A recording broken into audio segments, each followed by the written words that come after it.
devo mettere gli altri, una penna.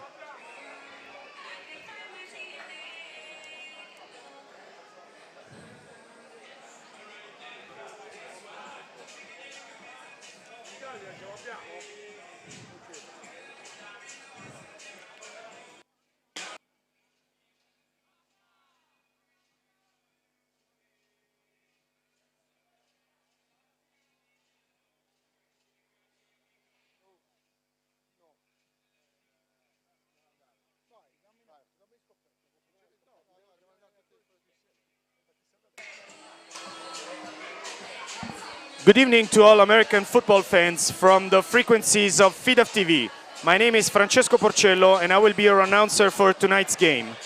You're looking live at K-Pro Arcoveggio Stadium in Bologna, where in approximately 20 minutes we will kick off the quarterfinal game of the 2019 Under-19 European Championships between Italy and Denmark. Simultaneous to our game tonight, Sweden will square off against Norway at Giorgio Bernardi Sports Center, also located here in Bologna.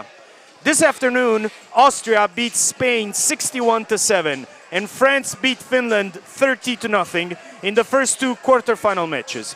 Austria will play the winner of tonight's match next Thursday, August 1st, at 9 p.m. here at K-Pro Stadium, while France will play the winner of tonight's game between Norway and Sweden, also at 9 p.m. on Thursday at the Bernardi Sports Center. The four losing teams from today's games will also play semi-finals at 5 p.m. on Thursday in the bracket from 5th to 8th place. My partner in the broadcast booth for tonight's game is once again Dario Grippa. Good evening. Dario, Italy qualified for this event as host country and therefore has not played any qualifying matches. Their last official match is one to forget, as they were soundly beaten by Germany in the third place match of the IFAF Paris version of Euro 17.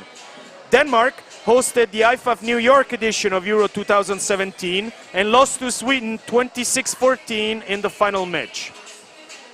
Denmark also participated in the Nordic Under-19 Championships in Sweden in 2018, losing both matches to Finland and Norway, both present here at Euro 2019.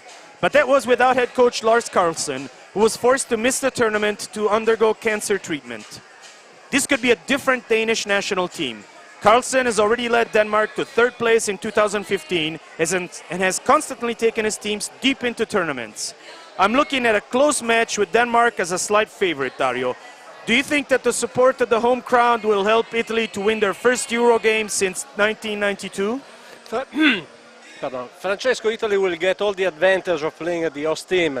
They already know the field and the facilities, and as they hosted a number of training camps in the last few months. The crowd could also be a factor. For sure the Italian team will receive a boost from a lot of friends and relatives who come here to cheer. From a technical point of view, Italy has done everything to perform well. Their head coach, Luca Lorandi, is one of the most, if not the most experienced coach in the country. The coaching staff is a great mix of playing experience, coaching experience and youth development.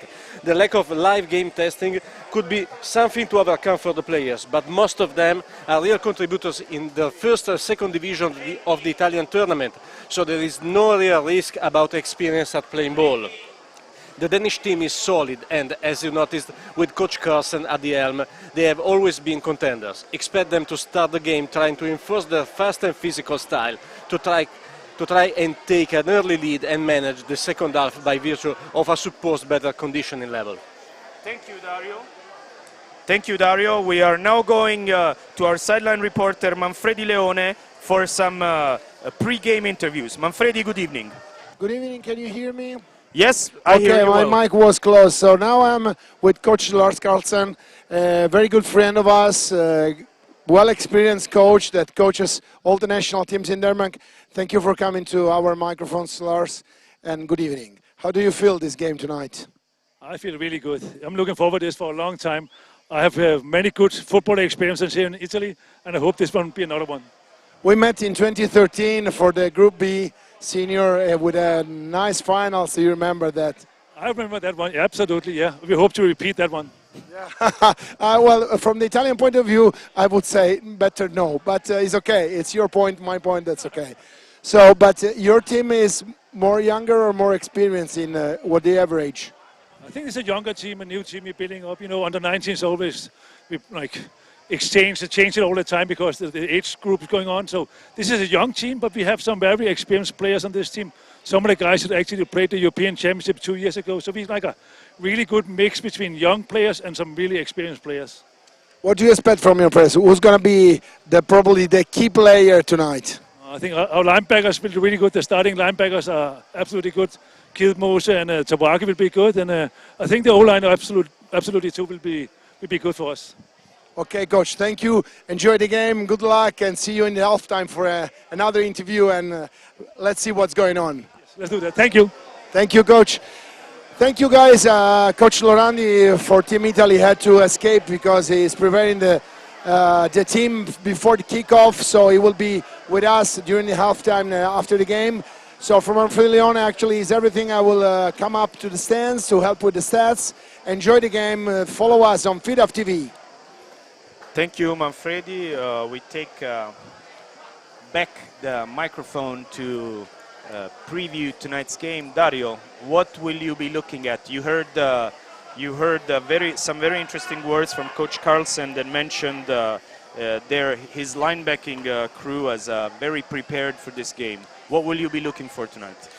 As I said before, I will be looking for the fast and physical playing style of the Denmark team. Coach Carlsen told about linebackers and offensive line, and I think that they are the 2 points of strength of his team. It will be funny to see if the opposite team from Italy could slow down and overcome the probably mismatch in physical, which is a key point of this game. I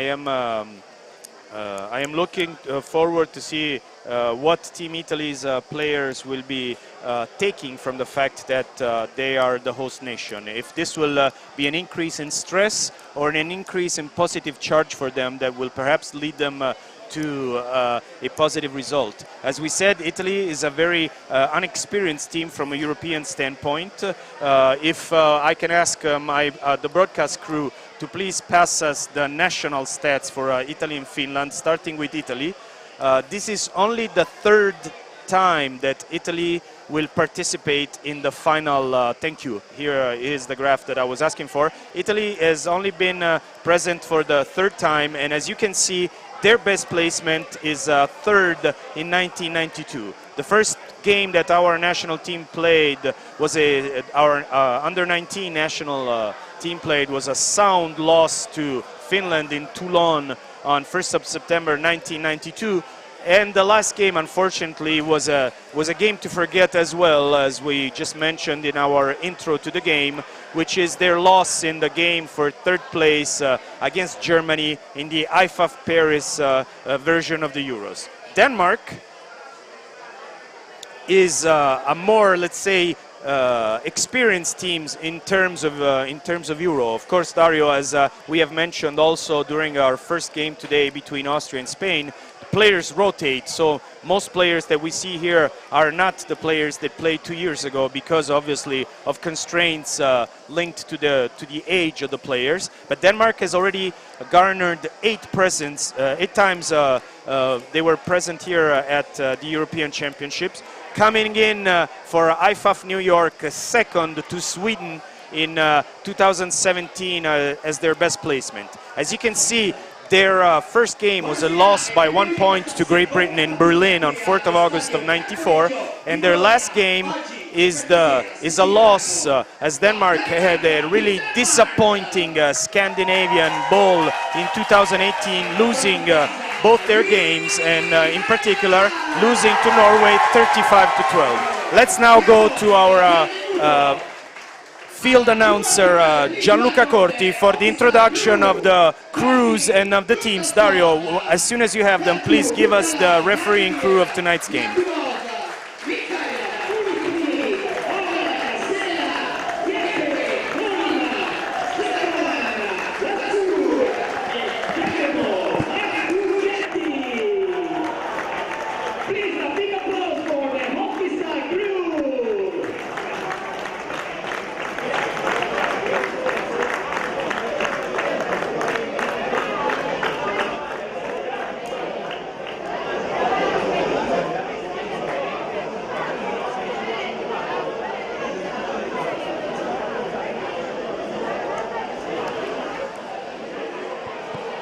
Okay, let me introduce the officiating crew for tonight's game. The referee is Josh Henchens, the umpire is Stefan Oud, center judge is Greg Evers, linesman is Juan Perez Canto, line judge is Richard Helgren, field judge is Francesco Mariotti, side judge Matthias Kalkengerner, and back judge Corrado Camossa. Diamo un grosso benvenuto al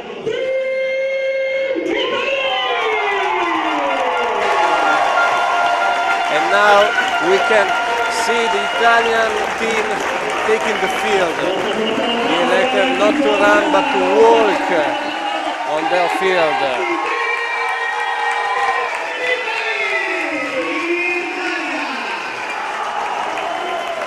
Here's Team Italy lined up by three and holding arms. They look to be very concentrated as they know that they can really make history for Italy tonight by winning this game. But of course, you have to take into consideration that their opponent tonight is an extremely good Danish team that certainly has not come here for a vacation, but has come here to win games.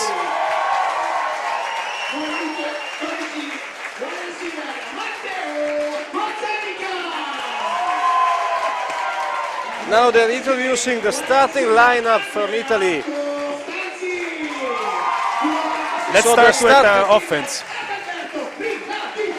The starting offense is, sorry, a little bit mess with the papers on the table. So the starting quarterback is Davide Rossi, the wide receiver Matteo Mozzanic, Andrea Costanzi and Alberto Rinaldi. The offensive line, Alessandro Ficcarelli, Filippo Martinelli, Riccardo Guillet, Nalfi Rodriguez, Andrea Carpignano. The running back is Tommaso Tenconi, and the tight end is Alessandro Brovelli. For the defense, defensive ends, Edoardo Perbellini and Federico Cimini, nose tackle, Eric Menghini. Strong safeties, Rocco Zucchelli and Manuel Bulgaroni. Linebackers, Tiberio Calbucci, Ramiel Mecri e Fabio Cognolato. Cornerbacks, Daniele Proietti e Eugenio Mannato. Free safety, Ryan Lonzar. The kicker is Andrea Serra, the punter is Jacopo Salsa. Defense. I already said it. Oh, sorry. Let's wait until the Danish team is introduced and then we will look at their lineup as well. Sorry.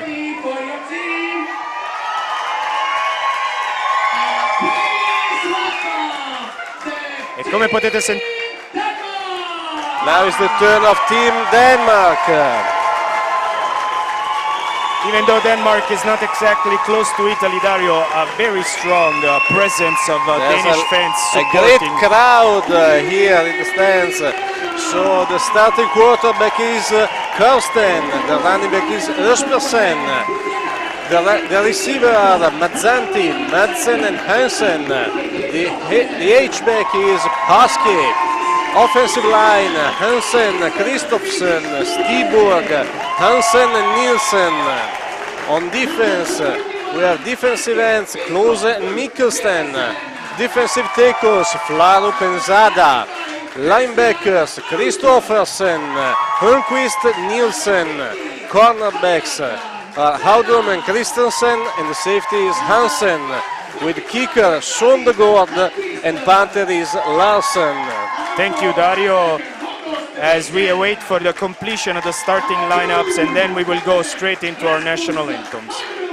Francesco, if I can say just one thing, I want to say thank you to Miss Inga Nielsen Larsen for trying to teach us to pronounce the Danish surnames.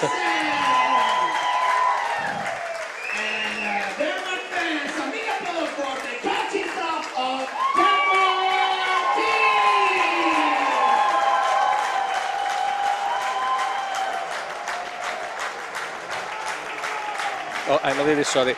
It was Inga Nielsen Hoffman. I'm really sorry.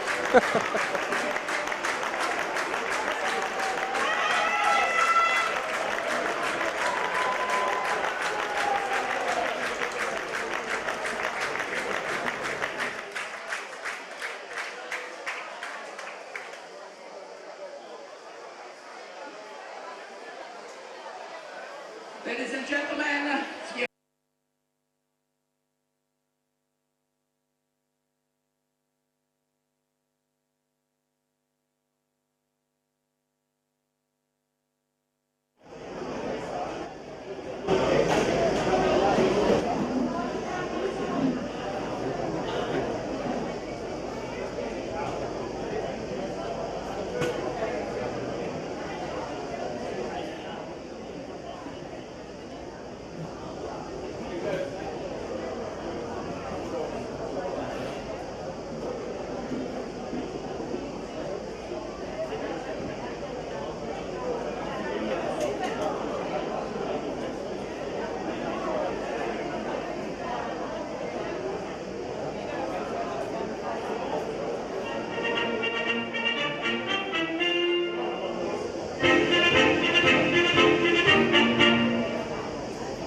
And now the Danish national anthem.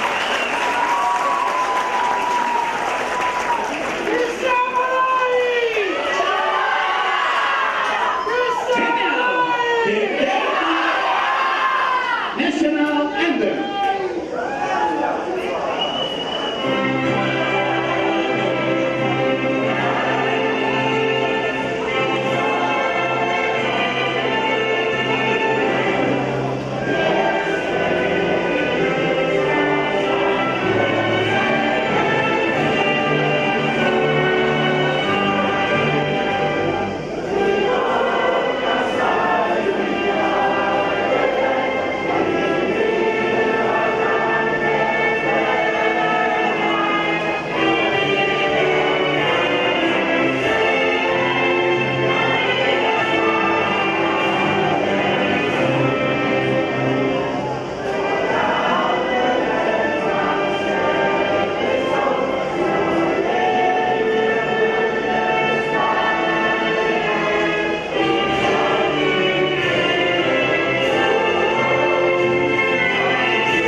Well, you heard the national anthems, and from the noise that you may have picked up from your television sets, you will have realized that we have two very noisy crowds. Of course, the Italian team has a small advantage due to the higher number of fans, but there is an incredibly large number of noisy and colorful Danish fans, often wrapped in Danish colors in terms of flags and hats and shirts that bring us back to the red and white colors of the Danish teams. It was a very noisy environment. It was a very emotional moment for with the national anthems, and as soon as the referees will call the captains in the middle of the field, we will have the coin toss, and we will finally get to watch some football. As you've heard already from our broadcast this afternoon and from my intro tonight,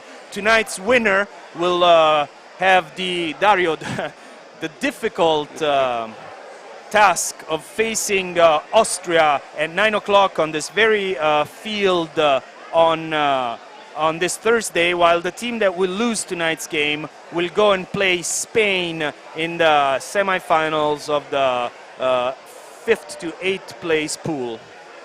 Yeah, Francesco, probably the semi-final will be a great match between two great teams. One we already know which will be, it will be Austria. The next one will be one of these two that we can see on the field. I don't really know what to think about this game. Italy is well coached, well prepared, they're ready to play this game.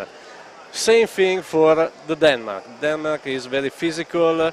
I can see a lot of big guys. One is a very mammoth guy, number 75. Good luck. Yes. Here's the coin. Team Denmark, this is heads. As a matter of fact, if we can have our broadcast team, please pick up number 75 from the Danish sideline. He's a gigantic player on the Danish team, and it's William Hansen, an offensive lineman of 2 meters and 7 centimeters per 137 kilos. Please.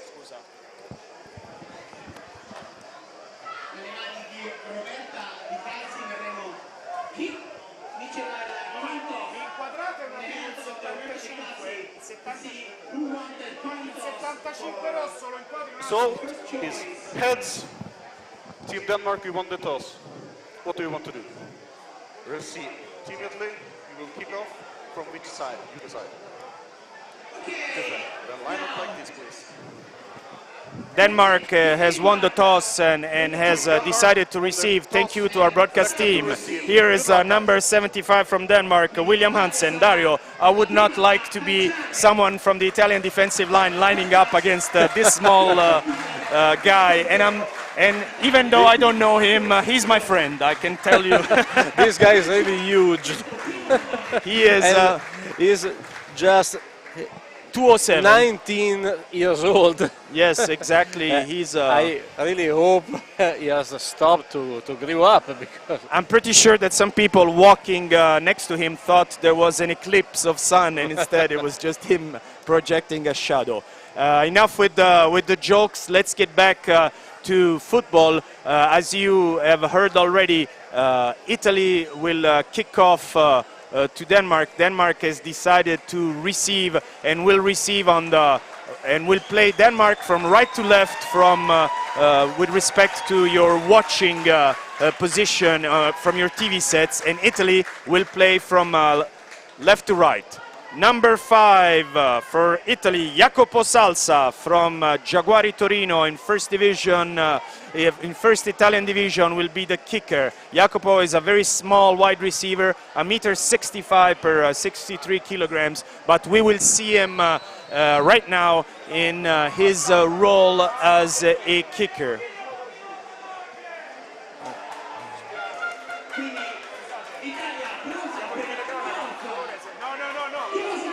So the kickoff is underway. Salsa is ready.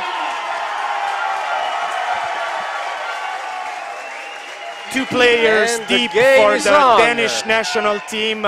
It's a short onside kick, and the ball is recovered by an Italian player, but the ball went out of bounds. Number 83 for Italy, Alec Magni Baraldi, on the recovery, but the ball dropped out of bounds. So trickery immediately from the Italian special teams, coached by Guglielmo Perasole of the Guelfi Firenze. Team Italy.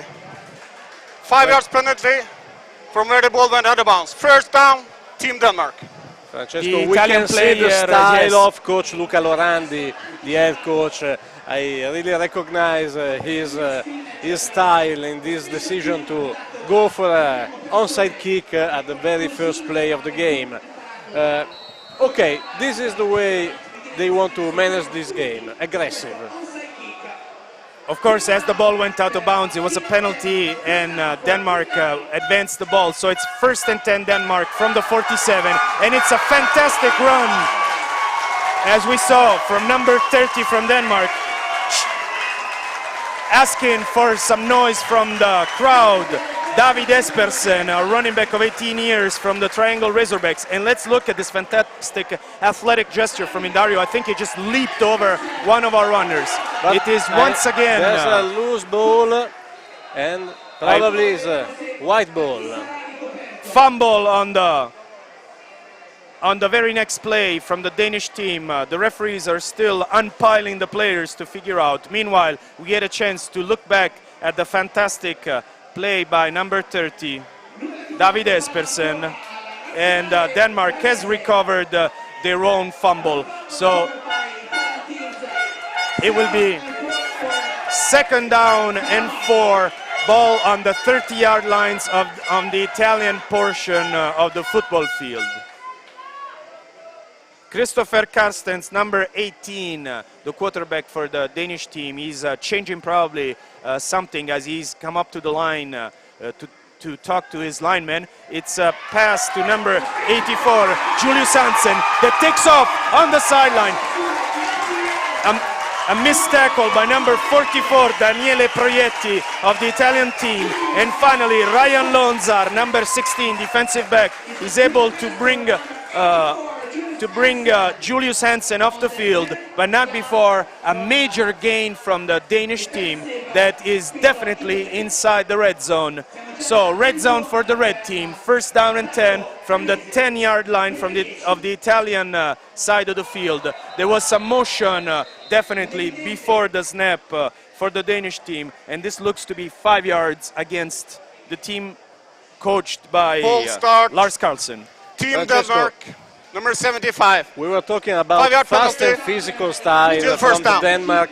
We started to see up-tempo offense, no huddle, unbalanced formation in this very last.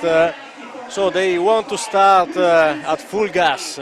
Italy tried to surprise with the onside kick, but the Danish offense also is trying to surprise the Italian defense with a series of quick unconventional plays. Once again, the quarterback is back for the pass.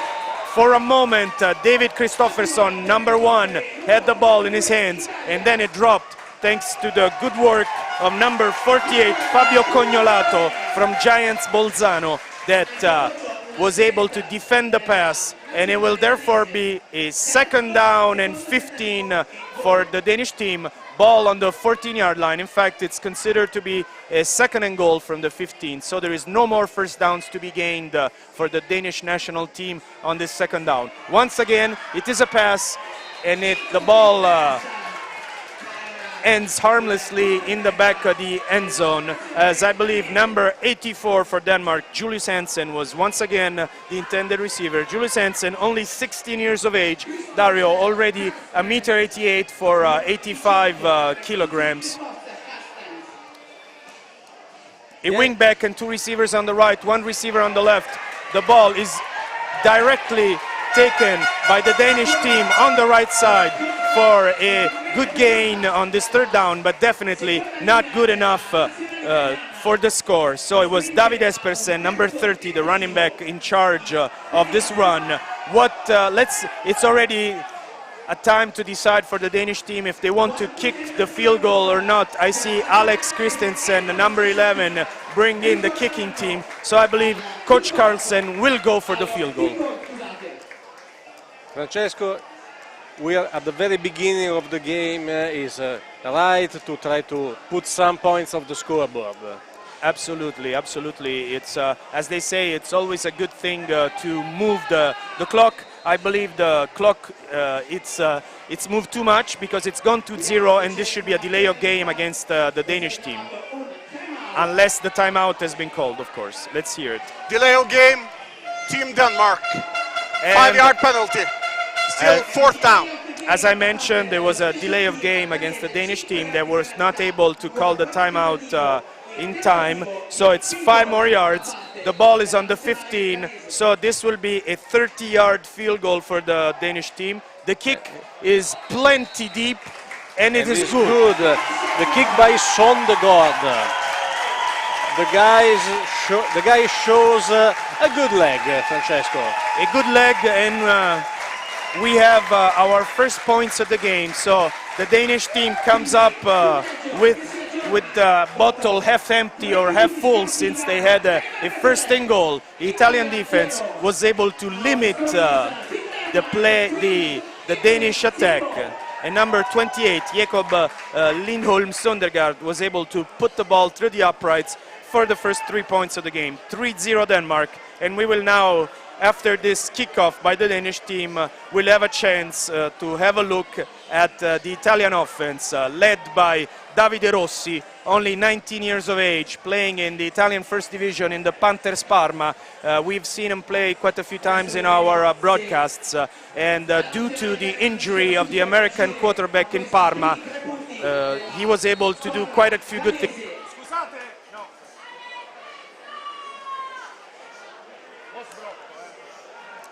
Okay, everything is ready here on the field for the kickoff from the Danish team.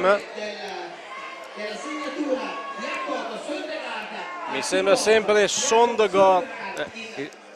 Looks still Sondergaard kicking the kickoff. A conventional kick this time, Dario, by the Danish team.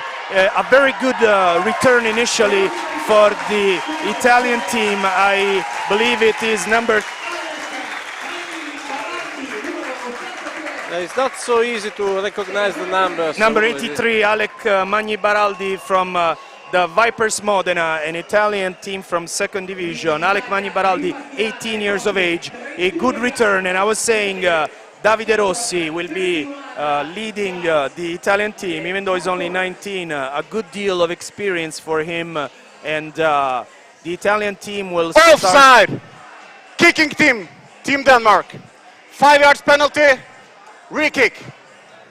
So the Danish team was offside on the kickoff, so everything that we said, please, friends at home, delete, and let's re-kick this time, obviously, from the 30-yard line, 5 yards back from the previous kicking position. It's once again with number 83, Alec Magni Baraldi. We apologize to our friends at home, but the stadium is not extremely well lit, so we have a difficult time picking up the numbers of the players on the field, and perhaps sometimes during our broadcast we will mix up players, so we ask you already we make apologies.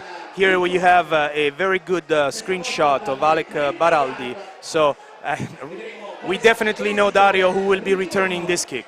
Yeah, we need to learn some of these numbers for these guys, Francesco.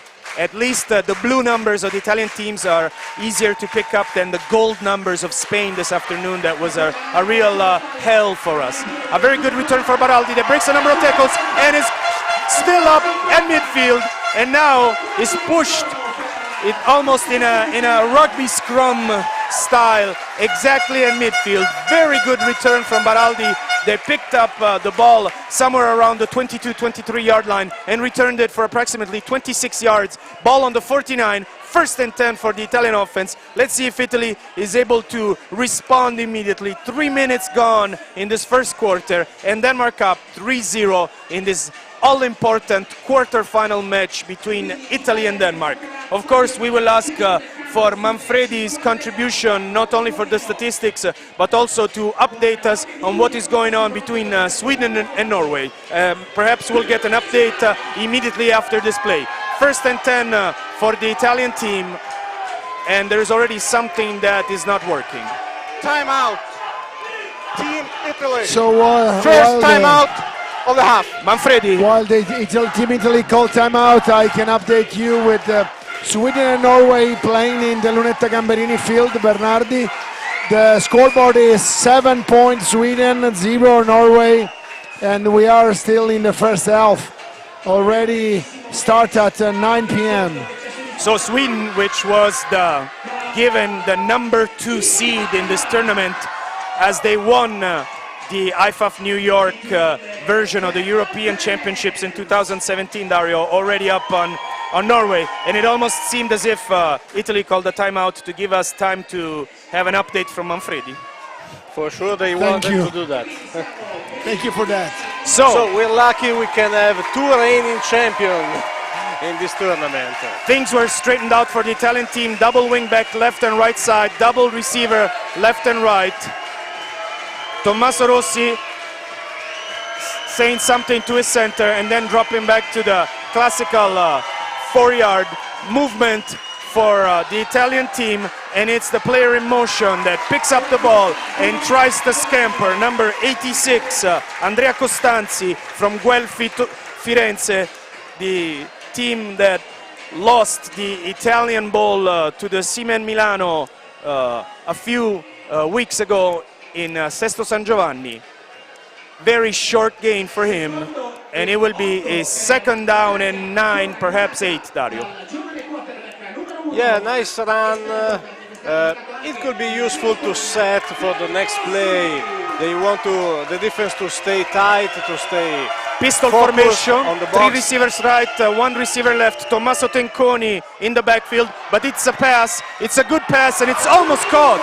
And it's almost caught by number 12, Matteo Mozzanica. No flags on the play. 3rd down and 8. Sorry, Dario. Great coverage by Rasmus Hodrum, the defensive back, 17 years old, 1 meter 87 centimeters, 75 kilos for the Triangle Razorbacks. Dario, as I am presently staying at the hotel where the Danish team is, I felt really short as I went for lunch today, I must admit. Francesco, you are short. Thank you, Dario, for the compliment. It's 3rd and 8 for Italy. 8 minutes and 9 seconds to play. Movement on the Italian front line, and I believe there's a flag from the back judge. Delay of game, Team Italy. 5 yards penalty, still 3rd down. Dario, an auspicious beginning for the Italian team. An incomplete pass, a 2-yard gain and a penalty. Some things I believe still need to be ironed out in the Italian offense, coached by Sergio Scoppetta. We will look into the coaching staffs as our broadcast continues. 3rd and 13 for Davide Rossi. 3rd and 13 for the Italian team. Ball on the 47.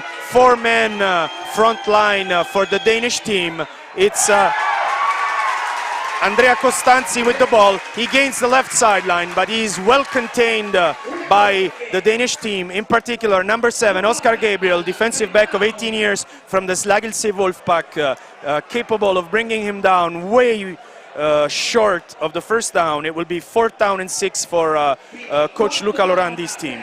For now, Francesco, I think that the Italian plan for the offense is quite clear. They want to stay on the sideline with a lot of end-arounds and to oblige the cornerbacks to stay focused on their receiver and try to lose the step when they want to go deep. It's a bad snap, and finally now number 5 for the Italian team, Jacopo Salsa, kicks it off, coming up to the right sideline. It's a great kick from him. The returner, number 82 for Denmark, Magnus Madsen, lost interest in the ball as he thought that perhaps it was a trick play, and the ball trickled all the way to the 12-yard line of the Danish team. So nothing going for the Italian offense, and back to the Danish offense led by number 18, Christopher Carstens, 19 years of age, from the Randerstunder. Dario. Francesco Salsa has done a great job waiting for the defense to overcome and then kicking where there were no one else. Yeah, it was not a perfect snap. I have to. It was awful snap. A good run on the right side for the Danish team. And it is number 31, Magnus Norgard, only 16 years for Magnus, and a beautiful 10+ yards rush with a first down for the Danish team. First down exactly on the 25-yard line. So immediately a first down for the Danish team. That once again on offense seems to be able to move the ball with to be more agile than the Italian team so far. Motion for number 7. It's a trick play because it's a pass to number 14, but it is extremely well played by the Italian secondary, and I believe it is an interception by Ryan Lonzar. Kudos to my good friend and defensive back coach Stefano Guerrini, responsible for the Italian defensive back. It seemed to be a good trick play. You see here with number 7, Oscar Gabriel, passing the ball. You saw that Oscar Gabriel is a defensive back, Dario, and it's not a quarterback. A poor, slow pass with too much air in it that gave the possibility to the Italian secondary to come back towards the ball, because that was a wide open receiver that he was not able to connect with. Francesco, not a perfect throw, but a perfect reading by the free safety Lonzar. Great job by him. Very good play from Lonzar. We already mentioned him in the first drive. And now, once again, back to the Italian team. It's a pass from Rossi, and it is a completion from number 49, Alessandro Brovelli, running back from the Scorpions Varese. It is a large gain for the Italian national team of almost 30 yards. First and 10 for Italy, and the ball, Dario, is immediately back on the 25, where Denmark took it only a few moments ago. So Italy moving the ball better in the second drive and knocking at the door of the Danish red zone. A perfect seam route by Brovelli, and now we have a screen pass and a fumble recovered by immediately. The ball never touched the ground. It was passed by 2 Danish players and eventually ended up in the hands of David Kristoffersson, 18 years old, linebacker for the Søllerød Gold Diggers. So the ball only stayed with the Italian team for 2 plays, and Denmark was able to capitalize on this play. I believe the ball was fumbled by... I cannot recognize the number. I'm trying to pick up the number of the Italian running back that fumbled the ball. I'm asking for our broadcast team, our broadcast crew, to show us once again the play. Anyway, the ball is now on the 23-yard line, but the owner of the ball has changed, as it is a first down and 10 for the Danish offense. Here is the replay once again. Oh, probably is number 86, Andrea Costanzi, the receiver. 86, Costanzi, the receiver. He coughs up the ball. The ball never touches the ground, and it is recovered. While first timeout or a half. Team Denmark probably, as it often happens when there is a turnover and the offense is forced to basically spit itself onto the ground. Denmark only had 10 players on the field, and therefore the coaching staff called the timeout. A good moment to give you the coaching staffs. Denmark, head of mission and head coach Lars Carlsen, offensive coordinator Daniel Lassen, Thomas Kiep is the defensive coordinator, Simon Sonnesen is the special teams coach, Morten Ramsgaard coaches the quarterbacks, Nikolai Kisler the halfbacks, Adrian Teague the running backs, Stephen McCusker the offensive line, Torben Bodilsen the defensive linemen, Simon Rasmussen the linebackers, Asger Brøstrom the defensive backs, helped by Lau Hartoft. We will look into the Italian coaching staff in a few moments as the Danish team led onto the field by Christopher Karstens. Has a first down and 10. Both teams have already burned 1 timeout. 6:19 to play, Dario, in a very, very tense first quarter. Yes, a really nice first quarter, a lot of change of possession, a lot of good runs. Another one in this moment is Magnus Norgard running the ball. And it was well defended by Rami El Mekri, linebackers of the Dolphins Ancona from the Italian First Division, but not before the Danish runner is able to bring home 6 yards and make this a 2nd and 4 for the Danish team. Ball spotted on the 29. Once again a run, this time extremely well read by the Italian defense, number 74 Dario, Federico Cimini from the Jaguari Torino on the tackle, only 1 yard gain, 3rd down and 3. Federico Cimini, 12.5 tackles in the season, 2.5 sacks for the Jaguari. 3rd and 2, flag coming from the back of the Italian side. 2 flags coming now. Let's hope we get a call before You the were field. right. 3rd and 2 flags. 3rd and 2 flags, exactly. And we... Legal substitution, Illegal participation. defense, Team Italy. 5 yards penalty, which results in a new 12 first on down. field. I guess the 3rd and 2 becomes a 1st and 10 for the Danish team. So a bloody foul, as we like to call them, because it's a present to the Danish team, hand wrapped with a 1st down in it. 1st and 10 for the Danish team, ball on the 35. Once again, it's a run. I believe once again it is Magnus Norgard.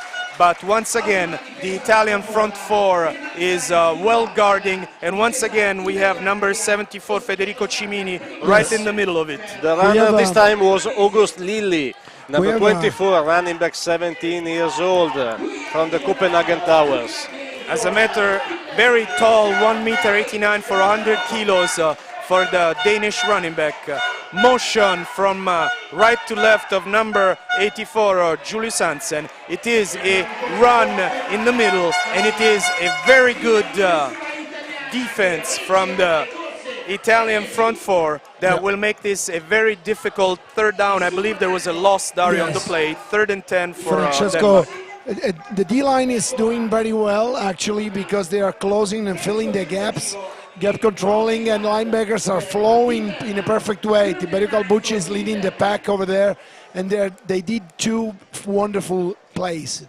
Yeah, the defensive line, the Italian defense is playing the 3-5 defense. It is a pass now on 3rd down, but there was some miscommunication. 2 receivers, number 84, Julius Hansen, number 87, Jonathan Arenkilde on the right side.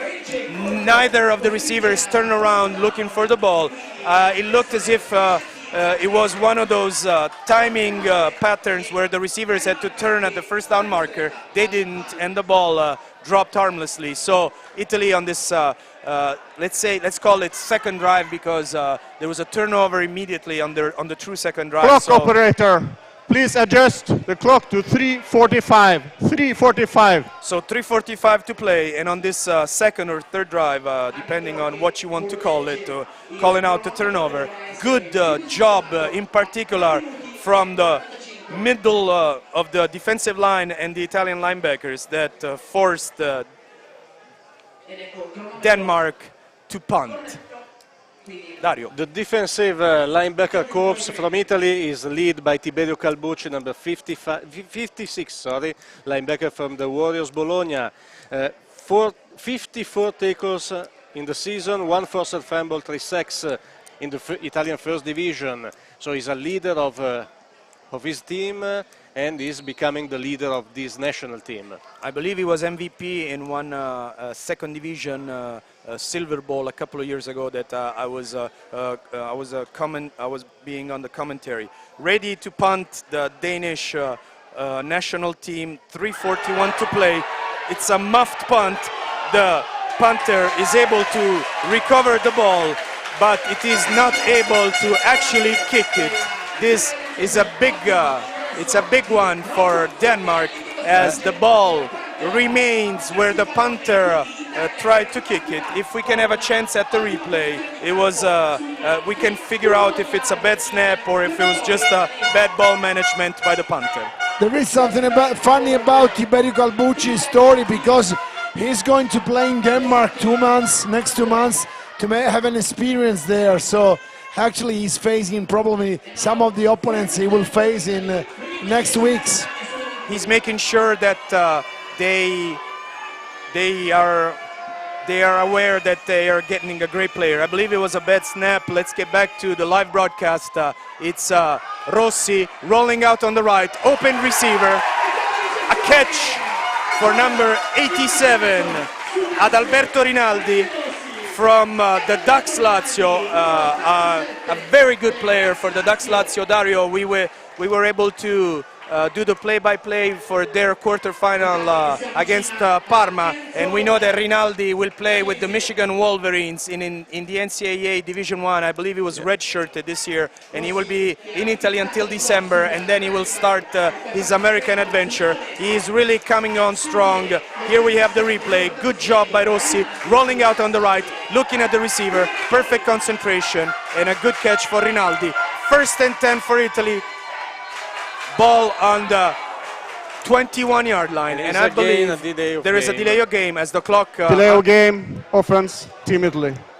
5-yard penalty, still first down. Francesco, just coming back to the previous botched punt from Denmark, it wasn't a bad snap. It was a little bit high, but still in the frame of the punter. It was just a bad handling by the punter. But very hard to overcome for the Denmark, because Italy has taken the great field position. Double wing and two receivers for Italy. This time Rossi is rolling out on the left, but it is very well read by number 41 for Denmark, Alexander Klose, that was pressuring the quarterback. The referees are discussing the possibility of an intentional grounding. I don't believe it is the case. 2:32 to play. We have a flag, but I think it was outside the tackles.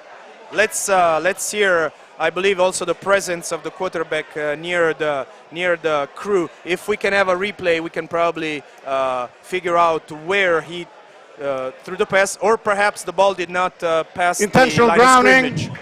Number 1 on the offense. Penalties, loss of down at the spot of the foul. Second down. So it doesn't matter what we will see in the replay, because the refs have already taken their decision. Yeah, but Italy is pushed back. It looked like the ball hasn't passed the line of scrimmage. It was my impression as well that the ball did not regain the line of scrimmage. So intentional grounding for Italy, and it will be second down and goal from the 30. Rossi pushed out of the pocket and finds an open receiver, number 49 for Italy. Brovelli breaks the tackle, and it's touchdown for the blue team.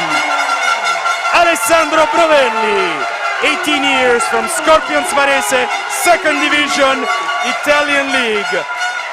Wonderful work from Rossi and fantastic job from Brovelli of actually sending a couple of Danish defenders looking for butterflies and able to enter the end zone. We await with pleasure the replay. Good play, we have a great game. Nicolas Dalmasso, quarterback, number 11, holding for Jacopo Salsa, number 5 on the extra point. 6-3 as we await for the extra point, and then for the replay. Dario. Great job by Davide Rossi. There were a lot of pressure by Alexander Klose. Alexander Klose is getting pressure from every side of the field. Team Italy. I believe he's a second defensive time out, end, because or at least he seems to come from the outside. An hybrid player, because the play before was lined up as a defensive end on the right side of his defense. This time he was a linebacker on the left side. He's the Khalil Mack of the Danish team. For sure, he's a Here we have the replay. This prototype of edge defender.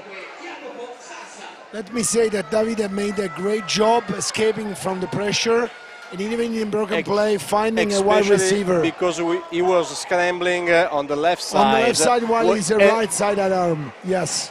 The paternity, I would say it's 50-50. Great job from Davide to escape pressure from Klose, and great job from Brovelli to actually drop shadow of a couple of tackles. Touchdown for the Italian team. The crowd here obviously is in a frenzy. Bad snap, not able to handle it, and it is tackled, actually, the kicker from number 1, David Christofferson. So problems with the Italian special teams, and scoreboard that remains 6-3. Here you have again Klose, very close. Sorry for the misuse of the word, to a sack, but Rossi does a very good job, and as Manfredi rightfully mentioned, he's able to throw on his off shoulder for a good reception and an even better work after the catch from Brovelli that puts Italy on the scoreboard, 6-3. And Dario, I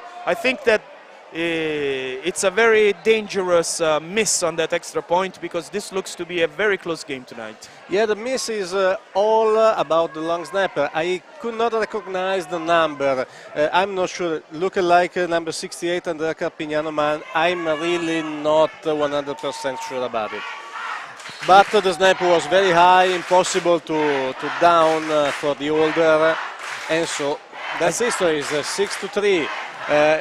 We have to hope, Italy team has to hope that this missed point after try could be to haunt them. Salsa on the kickoff, 2 returners for the Danish team. It is number 30, David Espersen, gaining the right sideline. Then once again looking for the middle of the field, but there is good coverage from the Italian special teams, and it is now the time to look at the Italian coaching staff. Luca Lorandi is the head coach, Sergio Scoppetta offensive coordinator, Riccardo Merola defensive coordinator, Antonio Monza quarterbacks, Franz Gerbino wide receivers, Alessandro Fonti running backs, Roberto Rotelli offensive line, Luciano Slavazzi defensive line, Gianluca Spinelli linebackers. We already mentioned Guglielmo Perasole on the special teams, and we already mentioned Stefano Guerrini with the good job with the defensive backs. Claudio Faccini is the assistant head coach, and Eugenio Meini is the head of the Italian mission. 1st and 10 for the Danish national team from the 32-yard line. It is once again a run. Once again Denmark looking with Magnus Nørgaard to the middle of the Italian defense. This time the results are much better. Francesco, Denmark wants to establish a strong run game. They want to oblige the defense from Italy to stay focused in the box, to stay tight. Now Christoffersen, and is a handoff for the running back, and is very close, and probably is a first down by number 31 Magnus Nørgaard. I'm sorry, really sorry, it was number 30 David Espersen, and is a first down. First down for Denmark. Chain that moves, ball that is spotted on the 43-yard line. We're still in the Danish portion of the football field, and it is Christopher Carstens calling for the snap. It is a play action pass, looking for David Christofferson, well covered by number 22 Eugenio Mannato from the Dax Lazio. Very good play for Mannato, and an incomplete pass. Francesco, we were talking in the previous drive about the 3-5 defense the Italy is fielding now. They want to be flexible, try to create some confusion in the assignments of the offensive line. Very good display. Espersen still running. Steps out of bounds, I believe, around the 25. If our broadcast team is able to give us the replay, he was clearly in the grasp of the Italian players in the backfield. He did a fantastic number, similar to the one that we saw on the touchdown. He basically shook off the Italian defender, here it is, and was able to obtain a major gain. Meanwhile, it is him again looking for the right sideline and finding the right sideline for a first down for the Danish team. Danish team that is really moving the ball well on this drive. This guy has a lot of acceleration, a lot of burst. He can take the sideline and then create speed from nowhere. David Espersen, 18 years, 1.81 m per 72 kilograms from the Triangle Razorbacks. 2 plays, one behind the other, where the Italian defense had no answer for his speed, but even more than for his speed, as you rightfully said, Dario, his acceleration. It will be now a 2nd down and 3 for the Danish team. 2 receivers right, 1 receiver left, pistol formation for the quarterback. It is a handoff on the right side, and it is a first down. The chain will move. It is once again David Espersen that carries the ball for the 3rd time in a row. Okay, and finally he's asking for a breath. Okay. And in fact, we see Magnus Nørgaard going back into the field and spelling David Espersen, that by himself basically gained 60 yards of field in the last 3 carries. I'm pretty sure that we will have some good stats when the first quarter will end in approximately 17 seconds. And it is Magnus Nørgaard carrying the ball. We were talking about the flexibility that the front 7 from Italy wants to create on the line of scrimmage, and the answer by the Denmark is sometimes an unbalanced formation with basically the left guard snapping the ball. So second down, left tackle moving End to of the be the first swing period. tackle on the right side. it is the end of the first quarter, so we take a very short break and we will be back in a moment.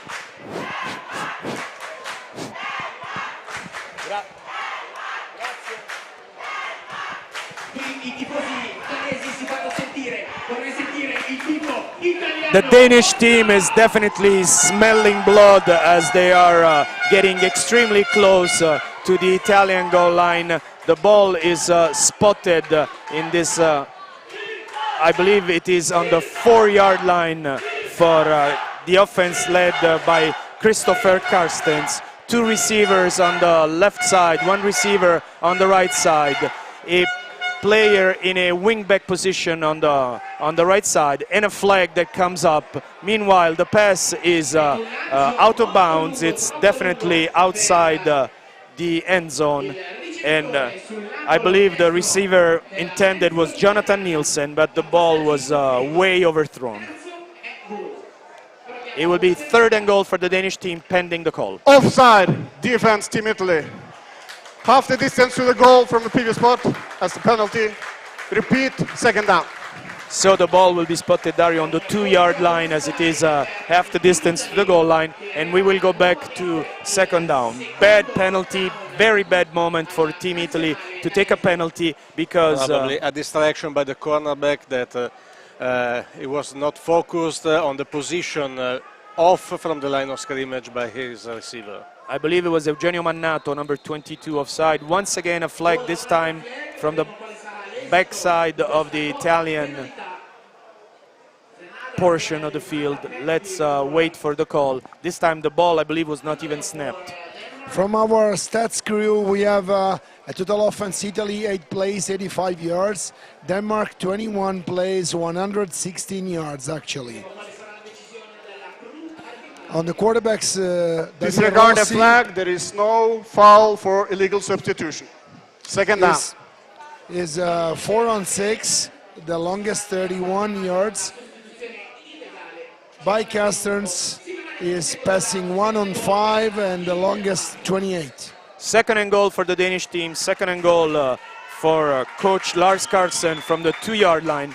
It is a pass incomplete, intended on the left side of the end zone, once again for number 84, Julius Hansen. Only 16 years for Julius, but a large meter-88 target for 85 kilograms for his quarterback. I would say tight end physique for Julius. 3rd and goal now for the 2 from the 2-yard line. No change in the formation for Denmark. This time it is a lob in the left side of the end zone, caught for a touchdown from number 89, Andreas Paske. 2 meters for him, 19 years from the Sollerod Gold Diggers, and Denmark that counter surpasses Italy and goes up 9-6 as we await for the extra point. Touchdown for number 89, Andreas Paske. Francesco, I think that one of the key points from the Danish offense is that they want to live on the mismatching high between the receiver and the Italian cornerbacks. Meanwhile, the kick is good for the extra point. Yes, Dario, it seemed like the typical end zone fade that you throw to an Antonio Brown or to a Julio Jones that just goes up and takes the ball on top of the head of the cornerback. Especially if you play against a cornerback. Yes, Daniele Proietti. A Brent Grimes style cornerback. Daniele Proietti, 1.75 m, while as we said, Andreas Pasche, 1.98 m, 23 centimeters of difference. Basically, Francesco, we have a message by Kasper Reinhardt from Sollerod Gold Diggers. He's reminding us that Tiberio Calbucci and David Tawake, both captains, both linebackers, one by Denmark and one by Italy, they will play together in Denmark in next season. So it's a family through the world. Thank you, Manfredi. Please update us on the other game. Meanwhile, Jakob Søndergaard, 17 years, defensive back, now kicking for the Danish team. The score, Denmark 10, Italy 6, 11:43 to play in this very well-fought match, second quarter. Alec Magni Baraldi is ready for the return. At this time we were able to catch the name of the returner. And it is Baraldi picking the ball up, dropping it on the 7, then returning it, eluding a first series of tacklers, and then being dropped by the Danish coverage on the 25-yard line. It is on the 25 that Davide Rossi will lead his offense back on the field. Manfredi. Sweden scored again. Now the scoreboard is 13 Sweden, 0 Norway. So Sweden ahead in the other game. We remind you that the winner of Sweden-Norway, Sweden at this moment, will go on to play France at 9 p.m. in Lunetta Gamberini Bernardi Sports Center Thursday night at 9. We remind you once again, whoever wins this game, Denmark at this point, will have the pleasure, Dario, playing against Austria on this very field Thursday at 9. Handoff for the Italian team.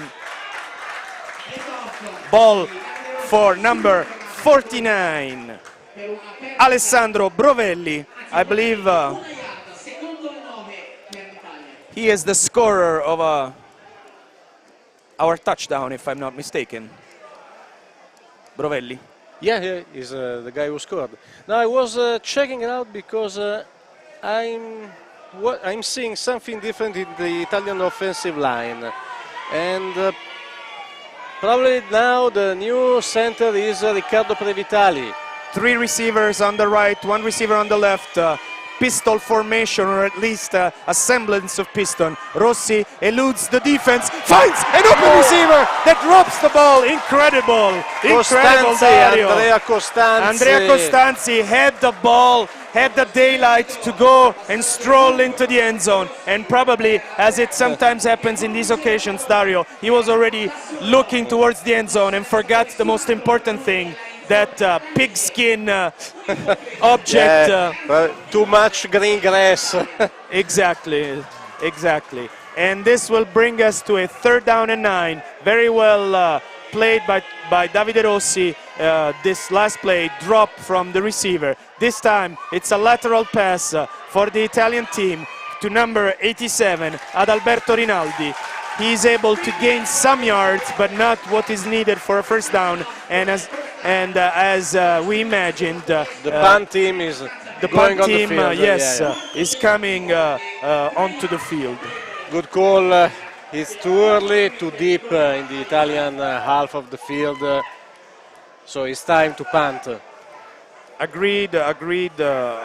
It's still a long game. 10-11 to play with the clock ticking in the second quarter. And once again, the Italian punt team, I think it's Jacopo Salsa, waiting for the ball. Here is the snap, and it is a good kick that will take a good roll and exit the field on the 30. I apologize if sometimes my voice drops, but we are approaching, Dario, our 5th hour of broadcast today, and in my in my regular life, I'm not an opera singer, so I believe I'm reaching the... No, you're not. No. And apart from my very sad joke, it will be Denmark once again on the offense, already up 10-6, 9:52 to play in this second quarter. First down and 10 from the 36-yard line for the Danish team. One receiver on the left, two on the right. It is a handoff on the middle of the field for number 25, August Lillie, and he definitely is a different runner from David Espersen. David Espersen is small, fast, agile, and August Lillie is not your prototype running back at 189 per 100 kilograms. Once again, a run by the Danish team. This time, not for a first down. I believe it is a gain of 6 yards, with Denmark capable of crossing into Italian territory. Again, Lillie in the backfield next to his quarterback. This time, it's a fake run, and then it is an attempt to hit on the left side of the field David Kristoffersson. It is an incomplete pass, Dario, and it will be a 3rd down and 4 for the Danish team. Important down for the Italian team that would have the possibility to stop Denmark in the middle of the field in what is a field position where Denmark would probably have to punt on a 4th down. Francesco, Danish team is very good at running the ball, also inside the tackle or outside. Great depth, a great possibility to change the running backs and to change the style of run. In and out of the hands of Magnus Madsen, the throw incomplete. Good ball this time from Christopher Carstens. This is definitely to be put in the statistics as a dropped pass, 4th down, and Eugenio Mannato ready to return the kick. Manfredi. We had a nice up-tempo drive by the Denmark team because they were put some pressure on our defense, on Italian defense. Ready to punt the Danish team, as we were mentioning before. Mannato is ready to return. It's not a very long kick as the Danish punter is standing on the 20, and it will probably be looking for the sidelines. It is a very bad punt by number 16, Lasse Nielsen. The ball basically made it just back to the line of scrimmage. I believe the down marker only will move 2 yards to the right, so it's almost as if they played the 4th down and were not able to convert. He in American terms, he shanked the kick on the outside portion of his foot. He was definitely looking for a kick that would go out on the sideline. 1st and 10 for Davide Rossi. 1st and 10 for Coach Lorandi from the 45-yard line. Rossi calls for the snap, drops back to pass. It is a pass, and it is a drop by Adalberto Rinaldi that seems to be the favorite target of Davide Rossi in this early portion of the game. The time on the clock, it's 8:55, 10-6 Denmark, 2nd and 10 Italy. Yeah, David Rossi need a little bit more of time to take some synchro with his receivers. I believe also the problem is the fact that Rossi is able to move well in the pocket, but there is constant pressure from the Danish team. Motion by Andrea Costanzi. Rossi is back, finds the open receiver in the middle of the field, number 49, Alessandro Brovelli. And 1st down for the Italian team that crosses into Danish territory on the 38-yard line. Francesco, it looks like the Italian offensive line is doing a good job in the first contact, but after that, probably the Danish defensive line is faster than these guys, so with some football moves they can... They're really big. 1st and 10 for Italy from the 38, 18 yards on the reception by Brovelli, and now another pass incomplete, this time a little bit behind the intended receiver. That was number 12, Matteo Mozzanica. Second and 10 for the Italian team. Manfredi, yeah, they are big in defensive line, but they are also technical. Yeah, because absolutely. I'm seeing a lot of good football moves by the defensive linemen. You're right. Two ends were sliding very well, so the tackles missed the contact in the second step. And Davide Rossi got some pressure from outside. Even he this did a good this job. time we have seen Alexander Klose Timeout. doing a good job Italy. taking off Third the and block final by timeout the left in the tackle. first half. Dario, This is Italy has already played all 3 timeouts. I always have a difficulty understanding how you can end up at 8:20 of the second quarter without timeout. I understand that sometimes you need to reorder your team, but this is, I don't know. I Well, have usually doubts. we got in a fight for this Yes, situation, discussion. but You know what? is the first just the first half. I think that is the right choice, not to waste a drive just because you have failed to some substitution or whatever. Manfredi. There is a problem with when we lost the try and the kicker had to call timeout there. I would say it's better to kick with 10 guys on the field than call a timeout and burst the timeout over there. But this is Kick experience. with 10 players on the field like the Austria did this Yes, afternoon. absolutely. Davide Rossi leads the offense from the huddle after the third and final Italian timeout. 3 receivers on the left, 1 receiver from the right for Rossi. Of course, we only speculate because we have the easy job of being commentators. Wonderful pass, just a little bit too deep for Alec Baraldi that was able to burn his cornerback and present himself in the open in the last 10 yards. The pass was just slightly overthrown, but in general, another good pass by Davide Rossi. Yeah, Magni Baraldi was quite wide open because the cornerback has been a little bit slow, just a little bit slow, taking off from the backpedaling. So Rolls out to the right on third down, looks again for Magni Baraldi. The pass is incomplete, and I believe we will see the Italian special team.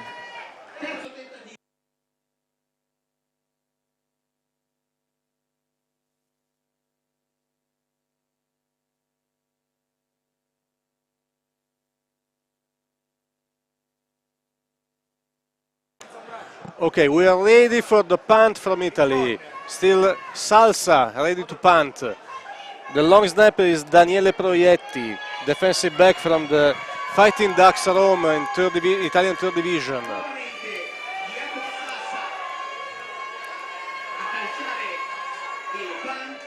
The special team is ready for the Italian team. There is a flag. I believe there is a delay of game coming up. I believe is a delay of intentional game, an penalty, intentional yes. delay of game for getting a little bit more field, because in this position is quite hard to kick the ball and not to take a touchback. Yes, also considering that the special team was on the field with plenty of time, and therefore there was no pressure for them to punt. So my impression. Game, offense, Team Italy. 5 And yards we- penalty. is the now same we as can yours. Fourth down. now we can see a lot of change of personnel by the Danish team. So probably they were thinking about a fake, and now there is the first string punt return team. Jonathan Arenkilde, number 87, in the backfield. 2 more flags, 3 more flags fly up in the air. Some terrible towels are dropped by the refs, and let's wait for the call. I saw Coach Larsen very upset Illegal with his substitution. sideline. Defense, Team Denmark. Yep. 5 yard Yeah. penalty. Probably Still this fourth is the down. reason why. Now we know why. Now, exactly. now we have to see if there will be another intentional delay of game or Exactly. what. Probably it was the Danish coach doing it on purpose to regain the 5 yards and put Italy in a difficult spot for the punt. The Italian punter Jacopo Salsa kicking from the 47 yards. Okay, the kick was not perfect. Well done. It was supposed to go outside the sideline around the 10-yard line, but the rebound. Touchback for Denmark.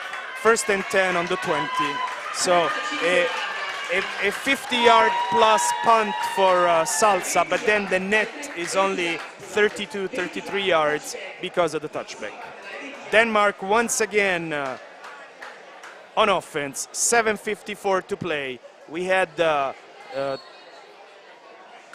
3 scoring drives, one after the other, and now the offenses, Dario, seem to be sputtering and have given way to the defenses. It's a run on the right side for Denmark that is exploring the right side of the Italian offense. It is in particular number 31, Magnus Norgard, carrying the ball. The gain is minimal, it's 2 yards, 2nd and 8. I agree with you, Francesco. The defenses are taking the stage in this second quarter. They're playing really well, then they can stop constantly the offenses. Now we will check it out, which offensive team will break the situation. Ball from the 22-yard line of their half of the field. It's a handoff once again in the middle of the field. There are some motions to the outside that Denmark is using to confuse the Italian defense, thinking that the motions are leading to plays outside. In reality, they're all runs towards the inside. Denmark is going in a sort of hurry-up offense. It is once again a quick handoff, this time to number 30, David Espersen, but it is extremely well encountered by Rocco Zucchelli, number 3 from the Aquile Ferrara of 2nd Division. Great job by the defensive back, because the front 7 was completely out of position due to the up-tempo offense, the no-huddle offense from the Denmark. But I think there is some miscommunications with the coaches, because they had some problems with the substitution of players in the past 2 plays. 4th down and punt team on the field for the Danish team. I believe there is a flag on the field. I don't know if the Danish team was able procedure. to... Full start, Yep. offense, number 45. 5 yards penalty, still 4th down. So, spot of the ball that now will be on the 20-yard line. The Italian returner, number 22, Eugenio Mannato, is now on the 45-yard line on the Italian portion of the field, and the Danish punt team seems now ready. There is a little movement on the line from the Italian team, no flags, and a good punt that takes a Danish roll. The Italian players should stay away from that ball. Yeah, I don't really know why Daniele Proietti yes. were still near the ball. Once you've decided that you will not return it, it should be like an explosive device that everyone should get away from. That's when your coach got mad. I'm sure, yes, Coach Perasole will not be happy on the sideline. To update our friends from home, the weather this afternoon was 32 degrees. It is now 26, but Dario, I believe the percentage of humidity, it's not a percentage, it's a per millage, because I think it's 500-600% right now, the humidity. 1st and 10 for the Italian team from the 41-yard line of their half of the field. It is a handoff to Alessandro Brovelli. He tripped on a counter play, but very, very well read by the Danish team that gave no room to maneuver. Good job, good pursuit. Meanwhile, number 75, Filippo Martinelli, offensive lineman from the Aquile Ferrara, is down on the field, and they're looking at the Italian physios are already on top of it. So we have a timeout from the crew on the field to allow the medical team, and also, of course, the 2 teams will profit to get some water, Dario. Yeah, Francesco, it's a crucial offensive drive for Italy. The half time is approaching fast, and they need to score. better to score a touchdown to take a lead, but it could be enough to score a field goal and take just a trail by 1 point, because they need to go in the locker room with a tight game. Meanwhile, Martinelli was able to stand back up and step off the field without help from the medical team. It was not anything to do with his legs, which are always the dangerous portion for a lineman. So it is now 2nd and 11, a loss of 1 yard on the run by Brovelli for the Italian team. I agree with you. It's paramount for Italy to maintain the break under 1 score as it is now, 4 points difference. Davide Rossi calling for the ball, looking on the left side. He has an open receiver, but the ball is touched inadvertently by Matteo Mozzanica. They tried the reception and it was then intercepted David Christopherson. by number 1, David Christopherson, that we have already seen him both on offense and on defense tonight as wide receiver, and as we will see here on the replay. Yes, some bad luck for Italy this time. But also probably the throw was not intended. Yes, that was my it was point. intended for Costanzi, but yes, that is why. Offense. That Number is why 66. I called it. That penalty is declined. Interception. First down. Team Denmark. An inadvertent touch because it was not his ball. He touched it, deflected it up in the air, volleyball style. And Christopherson, we must say, with a wonderful backward dive, coefficient of difficulty 8.9, was able to make the interception and give the ball back to the Danish team that will definitely now look to put some more points on the board before the halftime. So let's check it out, this new offensive drive by Denmark.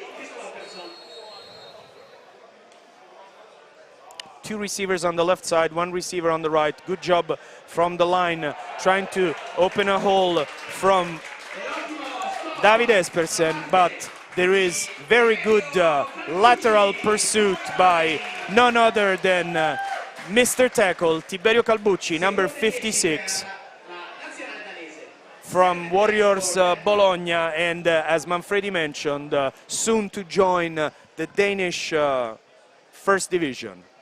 It is this time a fake handoff, a play action to number 84. The catch is made by Julius Hansen. Let's see. I'm sorry, it's an incomplete pass. I thought he had caught the ball. It is an incomplete pass. 3rd and 10 for Denmark. Very important 3rd down. We said it before. The Italian defense needs to step up and stop the Danish team. Danish team, reversely, that would really use a 1st down to burn some time off the clock and perhaps take the game into the halftime without giving the ball back to the Italian team. Also remembering that Italy has no timeouts. Good pursuit this time by number 38 for Italy, Rami El Mekri of the Dolphins. He pushed Christopher Carstens into a bad throw that resulted in an incomplete pass. 4th down and 10, Danish punting team in the field. We can see, Francesco, the Danish team is using a pro-style punt team. Instead, Italy is using a typical college-style punt team. Number 1, David Christopherson, is always ready to fake a direct handoff and run to oblige the defense to slow down the pressure on the punter. To keep him into account. Lasse Nielsen, number 16, the punter kicker, ready to kick this ball. There was a whistle, and I believe there is a delay of game coming up from the Danish team. We have an update from 5-yard penalty, still 4th down.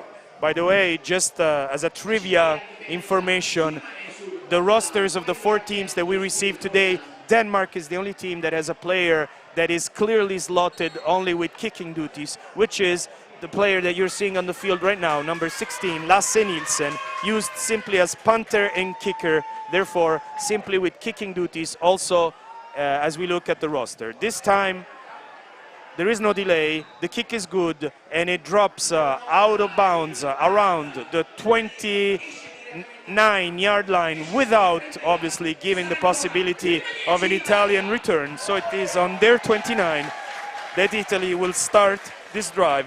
4:33 to play, second quarter, 10-6 Denmark. And from Lunetta Gamberini, we have a 13-7, Sweden leading Norway. Actually, Norway already scored a touchdown. So it is a close game in both fields tonight.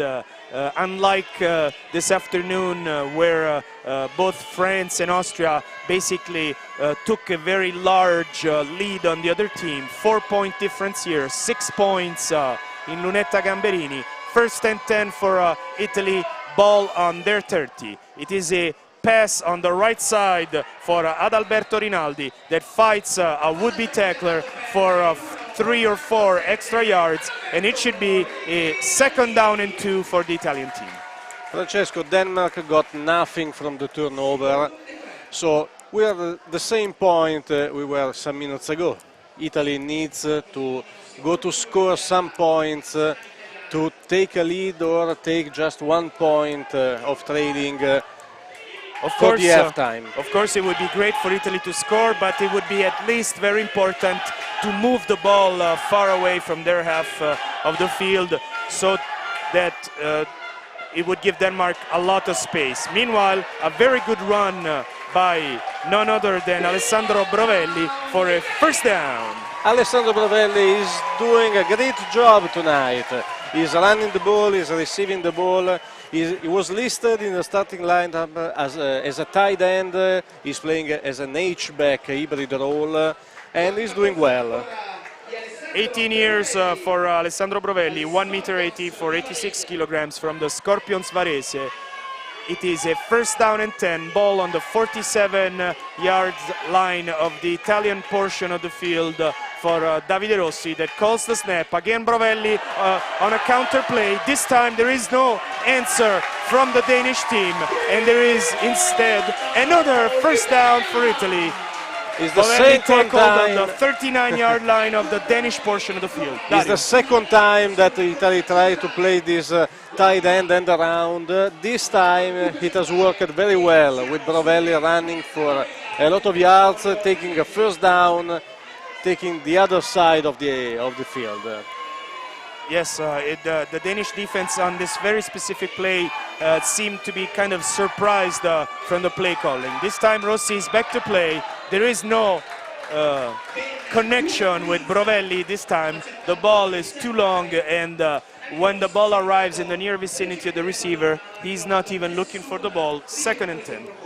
Davide Rossi was forced to throw the ball a little bit earlier than wanted, because there were a lot of pressure both sides from the outside. 3:08 to play in the second quarter. As we've mentioned before, Italy does not have any more timeouts. Denmark still has 2. 3 receivers on the left side for Rossi, 1 on the right. This time it's a lateral pass. And this ruled a fumble because to Tommaso Tenconi. The ball was obviously thrown backward behind the line of scrimmage. So it's a live ball, and it's recovered by the Danish team. Italian offense that is starting to make too many mistakes for such a close game, and it's given the ball right back. This is a bad mistake. Another thrown ball too early, and the running back was behind the quarterback. So this is a that fumble. kind of pass needs a great deal of synchronization between quarterback and running back. It was most definitely not the case in this situation. Denmark back on the offensive side of the ball. It is a run, a central run by number 24, August Lillie. Very good gain of approximately 6 yards. Second down and 4. Ball spotted on the 45. Denmark playing a hurry-up offense now in a rugby-style safe play. I was personally aware that you could not help the runner this way by rule in football, but I guess I must have missed some kind of some kind of change, because this looks more like a football, rugby game when they... Probably there were too many people helping the ball carrier to throw a flag. Once again, it is a run up the middle by August Lillie. There is a flag that comes in late in this play from the sideline. And it's the initial indication is against Denmark, at least from what we have seen the referee's initial indication. We will now wait. Looks a little bit shaken up on the sideline. Nothing serious, but he's a little bit out of breath. He has a very strange style of running. He does not lower his body too much. He's already 1.89 m, and he's one of those straightaway slashing runners that... Personal foul, illegal low block, offense, number 85. 15 yards penalty from the spot of the foul. Repeat, first down. Both teams are taking a lot of penalties in the wrong moment, Francesco. Yes, this seemed like a drive that was doing well, and instead 15 yards back. Meanwhile, the other game is already at halftime, 13-7 for Sweden. It seems as if they're always going faster than we are. Meanwhile, first down and 25 this time, and it is a pass on the left side of the field. And a very good job by the Italian secondary, specifically number 44, Daniele Proietti. That was the player victimized on the touchdown in the last quarter, scored by Andreas Pasche. This time, his jumping skills helped him deflect the ball and make this an incomplete pass. Yeah, better positioning by him this time, and a good job. Carstens once again hands off on the left side. I think it is number 11, Alex Christensen, with the ball. It was Apologies. Magnus Norgard. Magnus Norgard, yes.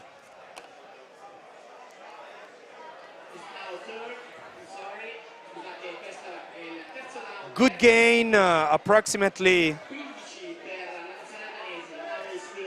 There is 10 some problem 15 at yards, substitutions for the Danish team. 10 of the 15 yards taken by penalty were regained, so it will now be 3rd and 15 for the Danish team. It will be a quarterback keeper. Very good job by Christopher Carstens that breaks a couple of tackles and gains approximately 11 or 12 yards. So it will be a 4th down and 5. The position of the ball is on the 27, 28 yard line of the Italian portion of the field. Dario, probably Lars Carlsen right now, or even more Daniel Lassen, the offensive coordinator, are thinking about going for it, and they are. I'm sure they want to score a touchdown, Francesco, for the same reason we were talking about Italy and Denmark. Italian need to come close for the halftime.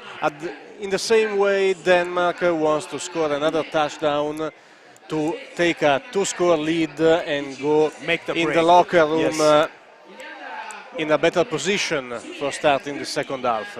At least from what we have seen here in the first half, I would have to say that this looks to be exactly the close game that we had previewed at the beginning of the game, and therefore it is very important for both teams to put points on the board, because this could be a very low scoring game where remember each that and every point... Italy will receive the kick in the second half, if I'm not wrong. 4th and 5 from the 28 yard line of the Italian portion of the field.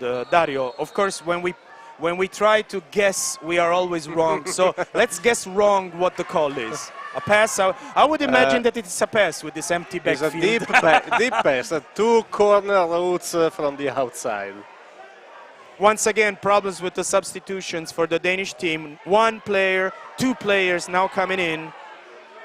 and we finally have someone in the backfield, so it's not an empty backfield anymore for the Danes. The quarterback goes back. It's another fade pass on the left side. I believe that the receiver was out of bounds, and it is incomplete. Francesco, I believe it's unbelievable that the Danish team is quite better to make the substitution when they run an up-tempo offense without the huddle, and they made most of the mistakes for the subs when they call timeouts or an huddle. Yes, I would imagine that at this level, one of the coaches at least counts the players to make sure that they're 11. What is normally done on special team, I think that some of these teams should try and do it also during the game, because it would have been unexcusable a penalty on that play for the Danish team, because probably on 4th and 10, then they would not. It would have made it at least more difficult for them. Anyway, Italy back on offense. 1st and 10. Davide Rossi, the signal caller for the blue team tonight in white, as Denmark is in their home red. The pass was intended for number 5, Jacopo Salsa. It is incomplete, and it will be 2nd and 10. Meanwhile, 36 seconds to play in the second quarter. The receiver looked a little bit lost. Probably the ball was hidden by the lights. Yes, as we mentioned at the beginning of the broadcast, it is not a particularly well-lit field, at least from our broadcast booth. I don't know what the situation is on the field, because I know this field because I played here two seasons ago. Is not the best field from a light point of view. Meanwhile, on 2nd down and 10, it is a pass and it is incomplete. Well defended by David Helqvist, linebacker, 18 years old, from the Copenhagen Towers. Andrea Costanzi, the intended receiver. Very good job from the Danish secondary. 3rd and 10 for the Italian team. 30 seconds to play. Denmark still has 1 timeout.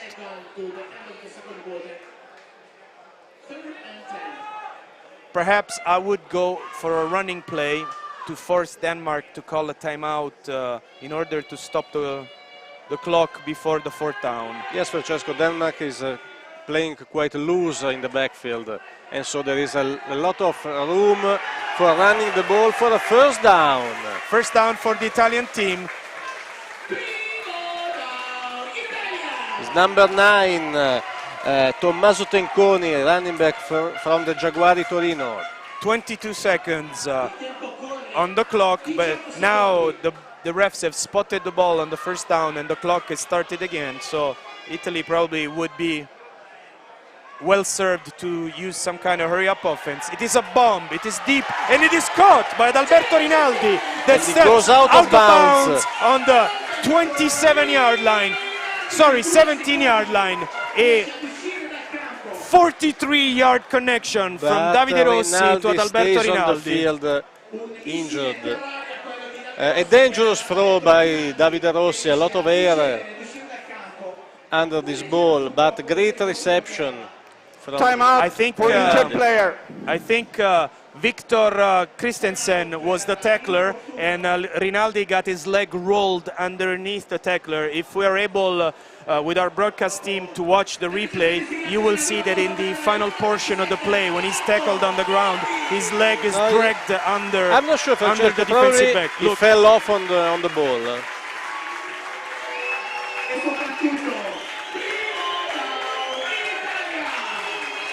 Okay, we are ready for the 1st down, Davide Rossi, but there's a flag. Timeout. I believe Denmark called their final timeout. Timeout, Team Denmark. Manfred. 3rd and final timeout for the half. I'm on the sideline, the Danish sideline. Actually, Coach Larsen is a bit nervous. Yes, understandable that he's Clock suffering operator, 2 seconds on the game clock, please. 2 seconds. Some pressure from the situation that they are facing, actually, because Italy was able to eat an entire field in 3 plays. So we will see in these 2 seconds what's going on. Dario, I will venture and guess that it will be a pass to the end zone. with 2 seconds left on the clock. Francesco, you know me very well, and for me is a field goal attempt. It would be, let's see, the spot of the ball is on the 20, so it would be approximately It's a 37, 38 yard field goal. But probably it's too long for the leg of Serra, our place kicker. So they decide to play. Rinaldi is back in the field and lined up on the right side, so we're happy that his injury is not important. Poor pass on this final play by Davide Rossi. The ball would have been caught inside the field anyway. Number 1 on the tackle. Also a hit that looked maybe just a little late Number on the 9, Italian quarterback. no, number 9, Tenconi is a little bit slow to stand up, but it doesn't seem too serious. He's up now. He's up and he's on his own legs. Manfredi, take it away as soon as you have the coaches, in particular Coach Lorandi, that we were not able to hear at the beginning of the game. Yes, I will try to catch him as soon as possible. They are huddling on their sideline actually, so I will go there. Probably I can have Coach Larsen first. Carlsen, sorry. Dario, halftime, 10-6. A good close game with Denmark in front. Pretty much the picture of what we were expecting. What adjustments do the two teams have to make, in your opinion, while we wait for Manfredi? But I think that the Danish team has to find a way to throw the ball a little bit more. And at the same time, the Italian team has to find a way to run the ball a little bit more. But I don't think that they have to fix a lot. The game is very close, but no one has shown a real weak link in his team. So both teams are complete, are playing well. They are making some mistakes, some flags and whatever, but it's a junior team, don't forget it. I agree with your analysis. I only want to add that penalties perhaps are one of the reasons why the score is so low. Meanwhile, the head coach of the Italian team, Luca Lorandi, with Manfredi Leone. Here we are with Coach Luca Lorandi from the sideline. It's a very close and tough game. Yeah, it's definitely a tough game. We came in very confident about our possibility. At the beginning, we had obviously the impact of a different, I would say, physical attitude, and then my guys just started growing slowly and getting confidence. At the end, I think we set a good passing game. We need to work a little bit now on the power game and to keep their defense stable. So I assume, let's see, second half it's going to be interesting. Would be the key, yeah. We saw Denmark probably better at running the ball and Italy better in passing the ball. Well, we're definitely a passing game-oriented team, so that's normal. I assume in the second half the Danish coach will put something in place for us. Let's see what's going on then with our running game. So. Thank you, Coach. See you soon. Have a nice halftime. So, as you understood, Coach Lorandi is very confident with the possibility of Team Italy to do a good job in the second half. Even he's expecting that Team Denmark is going to be preparing something to make some surprises to Italian team. But let's see what happens. While I try to catch Coach Lars Carlsen, I leave you the line. Thank you, Manfredi. Dario, please give us the halftime stats. So at the halftime, Denmark is leading for first downs, 9-6. Rushes, 8 rushes for 38 yards for Italy, 26 carries for 143 yards for Denmark. On the other side, passing yards, 93 for Italy, 30 for Denmark. 8 complete passes on 20 attempts and 1 interception from Italy. Just two completion with 14 attempts for Denmark. 1 one interception also for Denmark. And we have 28 plays for 131 yards for Italy, 40 plays, 170 yards for Denmark. Manfredi. Okay, I'm online with Coach Carlsen. Do I have my mic working? Yes, you're working. We have a question, if you can So relay it probably it's to the coach. We have a close game, very close, tough, real football. It's a really good football game. It's typical first game in a tournament. All those mistakes on both teams. It's a first game in the tournament.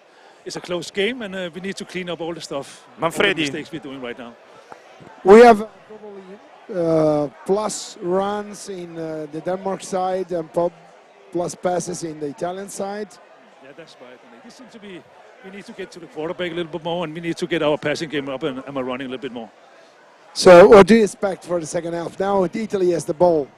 Yeah, then we start with the ball and let's see how they take it. And we have to settle down and just remove all the mistakes we're doing right now, and then we think we're okay. I can spoil you that Sweden actually is leading the game on the other side. Sweden 13, Norway 7. Yeah, I don't really care. I need to win a football game here tonight. I have 2 quarters to win a football game. That's what I'm concerned about. That's true. Thank you very much, Coach. See you after the game. Thank you, guys. This is from the field. Actually, everybody is really anxious to prepare the second half. So that's my contribution from the field for the halftime. I give you the line. See you soon. Thank you, Manfredi. We've heard Coach Lorandi very positive about the future of the game, and rightfully so, because his team is very close, only 4 points behind to Denmark. The two teams have expressed a similar level of game, Dario, and the only difference being with the one field goal and the missed extra point that make for the 4-point difference between the two teams. Lots of penalties on both sides, some of those penalties in key, crucial moments of the game. In fact, I want to go back to what Coach Lars Carlsen just told us, which is typical first game of the tournament. We need to clean up our game, and probably he was referring to those penalties. Yeah, there were 6 penalties for both teams, 38 yards against Italy, 35 against Denmark. So also penalties are not a factor in deciding who are winning this game. So the score is Denmark 10, Italy 6. There is 13 minutes and 30 seconds until the second half. We take a break and we will be back for the third quarter. Thank you.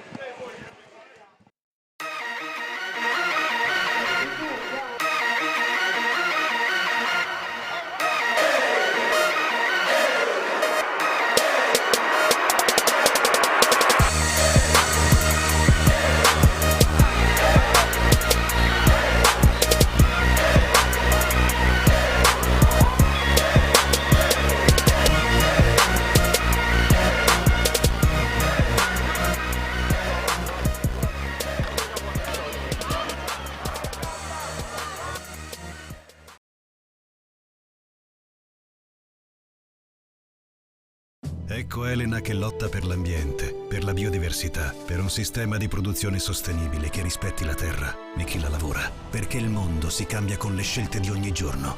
Alce Nero, agricoltori biologici dal 1978.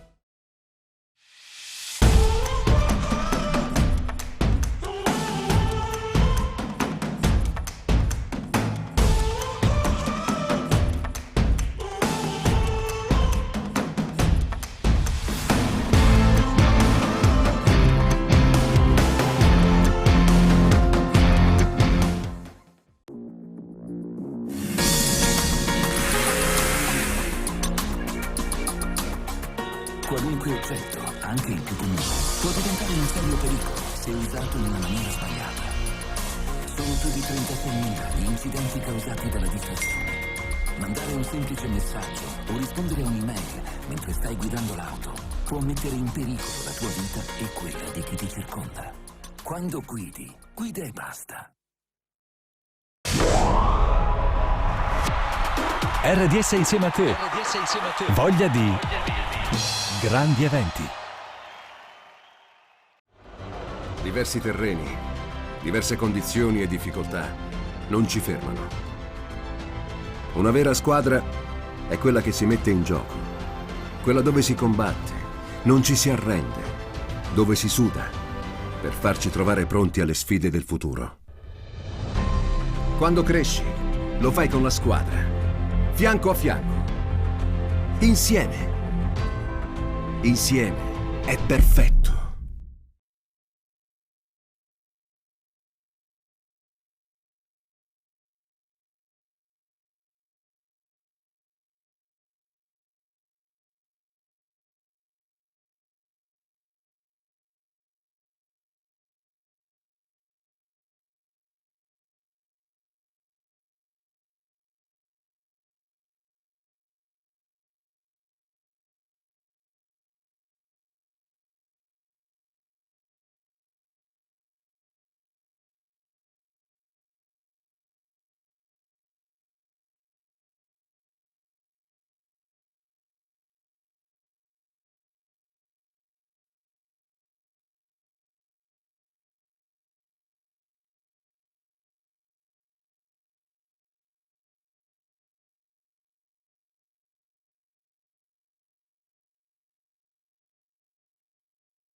We're back live from K-Pro Arcoveggio Stadium from the beginning of the third quarter.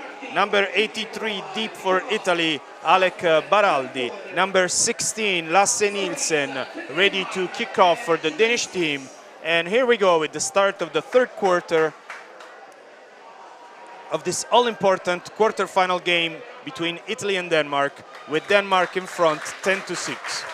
A good return for Baraldi all the way to the 33-yard line. There is a Danish player still on the ground. It's number 26. Nils Skovgaard. Timeout for an injured player. But he's trying to getting on his feet, so also this time should not be something real serious. At least we hope so. Of course, in perfect style. As soon as we said that he was back up, he went back down. So our good luck with predictions is confirmed. Meanwhile, as you can see on the screen, Coach Lorandi is going over to have a look at Nils Skovgaard, a defensive back of 18 years, 1 m per 81 kilograms from the Amager Demons. His coaches are Asger Brostrom and Lau Hartoft. First down and 10 for the Italian team. The ball that will be positioned on the 31-yard line on the Italian side of the field. And meanwhile, the injury that seemed lighter to Skovgaard is probably something a bit more serious, because he is still being assisted on the far side of the field from the Danish physio team. Meanwhile, I would take this moment to ask Manfredi to update us on the score from Bernardi Sports Center. Yes, the score is still 13-7, Sweden leading the game. Actually, Sweden is on the offense with the ball, but Norway look like able to stay in the game. Basically, the third quarter there is already start. Probably now they are running 4 minutes. So it's another close game that we will probably give us some surprise. Now Sweden on the 40, his 40. With the ball is a second down.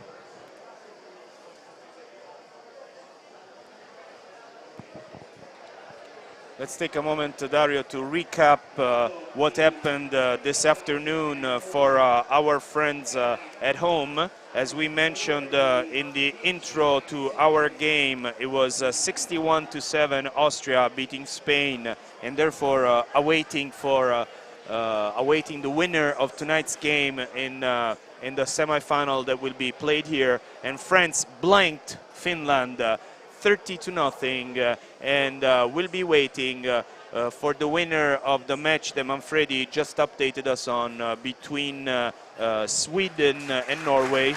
Meanwhile, finally, we're happy to announce that Nils Skovgaard is up and actually running off the field, escorted by his physio. So, Italian offense ready to start operations in this third quarter. Davide Rossi is the signal caller for the blue team. First and 10.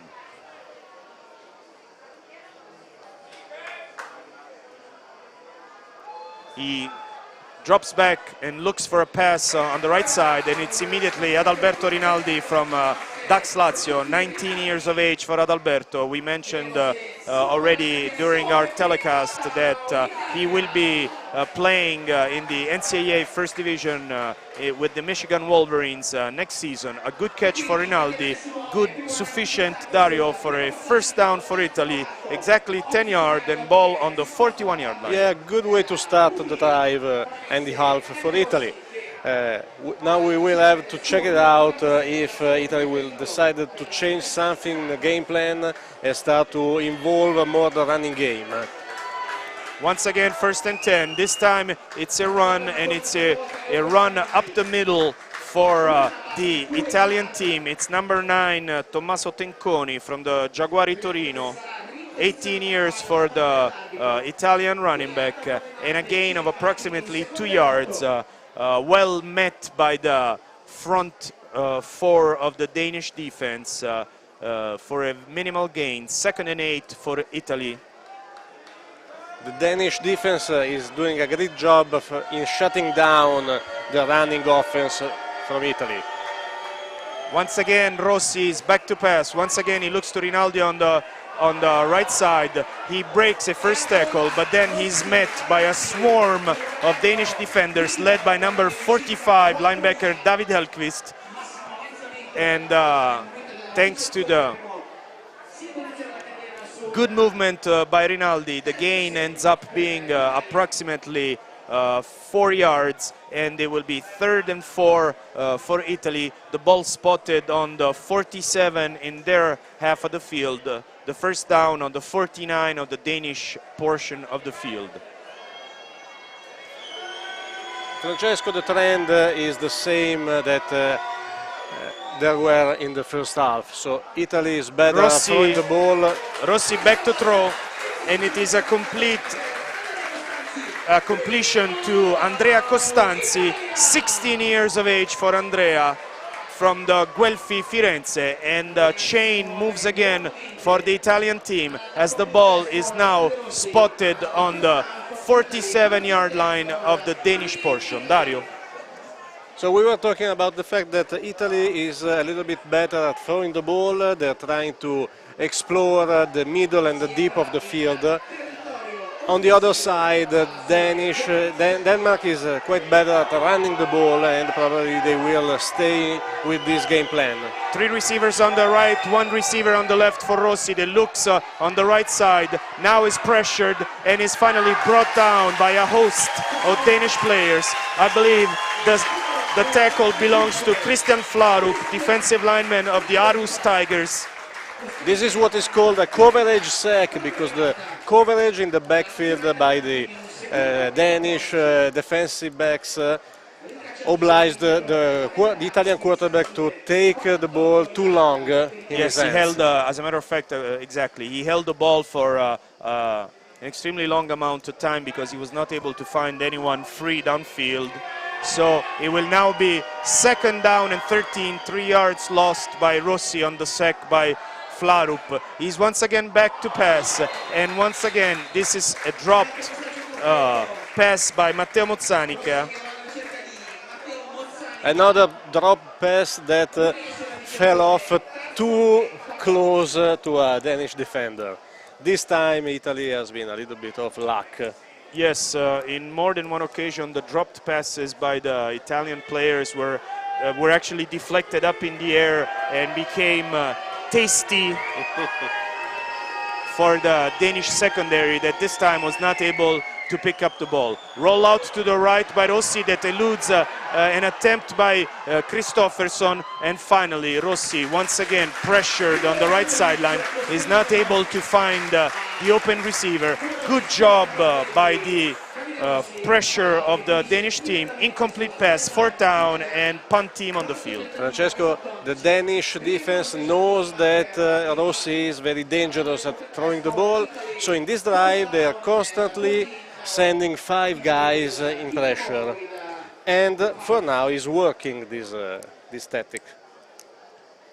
Number 5, Jacopo Salsa, ready for the kick on the punt, for the Italian team. Ball that will be spotted on the 49 of the Italian portion of the field. It's a good kick by Salsa that sends Jonathan Areskilde back, and the ball is downed, I believe, on the 1-yard line by the Italian team. Excellent coverage by number 44, Daniele Proietti. The long snapper. That was able to down the ball on the 1-yard line. Let's check it out. The replay. The return was too close to the ball. He has taken a greater risk. I think what he was trying to do was to create an obstacle for the Italian players to allow the ball to roll into the end zone, but it did not work as the Italian coverage unit was able to down the ball. Very difficult field position, and Calbucci, I think, was in offside on this play. It was a free play for Denmark, an incomplete pass, but probably the call, it will be an encroachment. Of course, offside, Team Italy.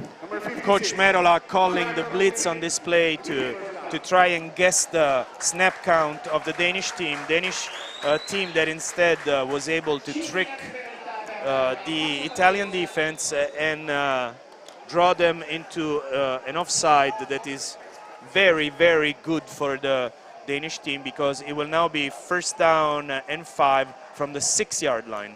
So a much better field position. As the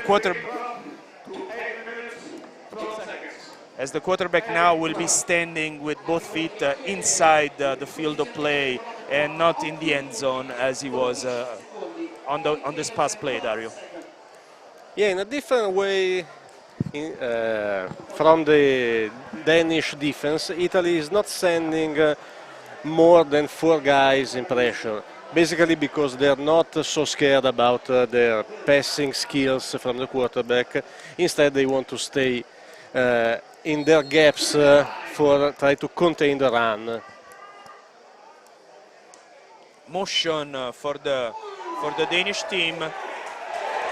An attempt to run the ball was stifled wonderfully by the Italian front four that brought a lot of pressure to the line. The tackle, I believe, happened on the 1 or 2 yard line. 1 yard line, yes. And basically, Italy they regained the 5 yards that had been lost on the play before. Probably it was Hungary, the nose tackle. Also, Calbucci was this time the penetration from the Italian defense was set by the Danish team that went to pass exactly in the zone vacated by the Italian linebacker. The chain moves, it's a 1st and 10, and it's a 1st and 10 for the Danish team with a run on the left side by number 24, August Lillie, for another Danish first down. So a really hard workout, Dario, for the chain gang that keeps moving on the left sideline, as Denmark on consecutive plays has gained 35 yards and will now snap from the 36. It is another run. This time the Italian defense is able to stop the runner before the damage. This up-tempo offense is creating a lot of problems for the Italian defense. Lillie was the runner, constantly out of position. As you can see, as soon as the referee puts the ball down, the Danish offense is already on the line, ready to play in a sort of a hurry-up offense that they're using to make things difficult for Coach Merola. This time it is a run on the left side. There is a flag for, I believe there was holding by the Danish team. David Espersen is the runner. If the run stands, it's a first down. But I believe that if we have a chance to see the replay, in the moment where the runner turned the corner on our near sideline, on the sideline near to us, there was an illegal block on one of the Italian defenders. Yeah, but Francesco, have you seen how can Espersen... Offense, number 89. 10 yards penalty from the spot of the foul. Repeat, 2nd down. Have you seen how good is Espersen at accelerate after the first cut?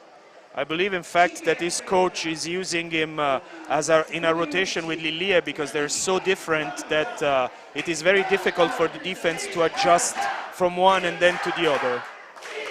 Yeah, they have 3 different running backs with 3 different running styles, and they're really good at rotate them to create mismatches for the defense. The penalty brings the Danish team back to the 35 yards line. It's a 2nd down and 11. It's a pass and it is incomplete.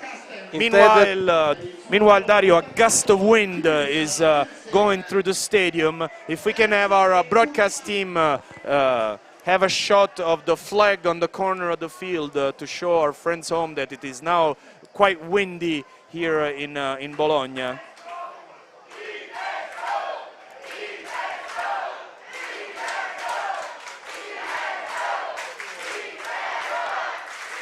Once again, a fake to the running back, and then a pass on the left side of the field to number 14, Jonathan Nielsen.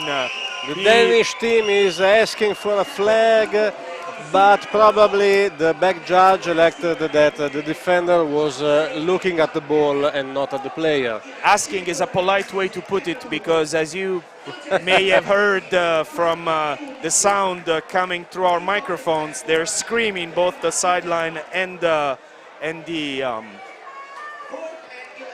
crowd, really looking for that pass interference call.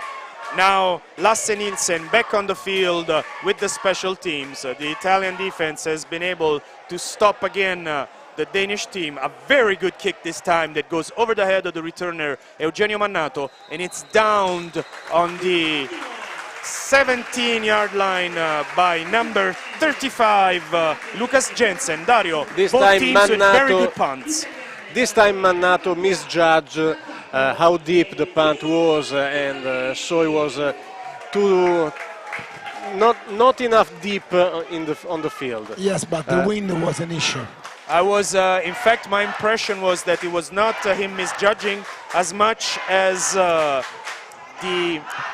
kick being extremely deep. That having been said, if a punter gets the ball over his head, he will not have an easy moment when he steps off the field to talk to the special teams coach. You can now see the flag in the back of the screen that is presently not moving so much. Italy back on the field with the offense, and it's a pass from Rossi looking for Alessandro Brovelli. The pass is overthrown and incomplete, and it will be a 2nd and 10 for the Italian team, the ball being placed on the 18-yard line. Yeah, another good seam route by number 49 from the Italy team. This time it has been a little bit overthrown. So let's check it out for the second down. 2nd and 10 for Italy. Davide Rossi in shotgun formation, and Tommaso Tenconi running back at this left side. 2nd and 10 for Italy. It is a handoff from Rossi, very well read by the Danish defense. I believe that there is no gain on this play. 4 yards, the gain on the play. I apologize for my wrong spot. And here you have, again, a quick shot of the flag on the side. There are sudden gusts of wind that probably we were discussing here in the broadcast booth could have been the cause for that Danish punt that was kicked over the head of the Italian punter. Now 3rd and 6, it's a pass, incomplete. Francesco, we are seeing a lot of dropped passes by Italy. They're still better statistically, from a statistic point of view, at throwing, but without all these drops, it could have been a different game. Dario, at this moment. Davide Rossi is a superior level quarterback and plays not like a 19-year-old. The Italian receivers play for the age that they have, and so he cannot really exploit the fact as much as he would like to, Coach Lorandi, because probably Rinaldi is his best option at wide receiver, and he has been looking for Rinaldi. But Rinaldi has had, except for the long pass in the first half, a nondescript game so far. Fair catch for the Danish team. Very good field position as the ball is positioned on their 44-yard line.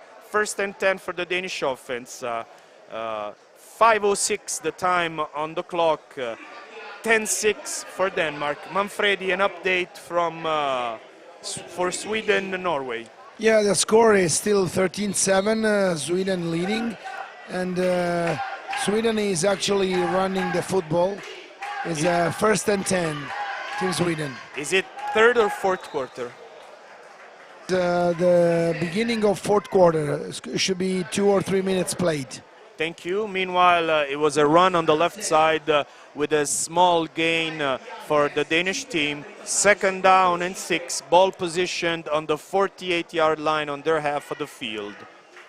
2 receivers on the right, 1 receiver on the left, and it is a pass on the left receiver, number 14, Jonathan Nielsen. I believe that he will be just short of the first down, so third down and 2 coming up for the Danish team. Francesco, do you think that in this third quarter the Danish team decided that it was time to try to throw the ball a little bit more? That is my impression, that they have shied away from their running game a little bit more. Third and 2 for the Danish team. Christopher Carstens moves in the backfield. He is now back to receive the snap. It is a run. I'm sorry, Francesco, but now the quarterback is no longer... It's yes, it's Alex Christensen, number 11 now. Alex Schwartz Christensen. And the quarterback, Carstens, is no longer on the field. Fourth down for the Danish team. A wonderful tackle by number 82 for Italy, Manuel Bulgheroni. But I believe that the forward, the final position of the player, the Danish player, will give him the first down. But also I think that the strength of the tackle by the Italian player caused an injury, and in fact the ball carrier is now down on the field.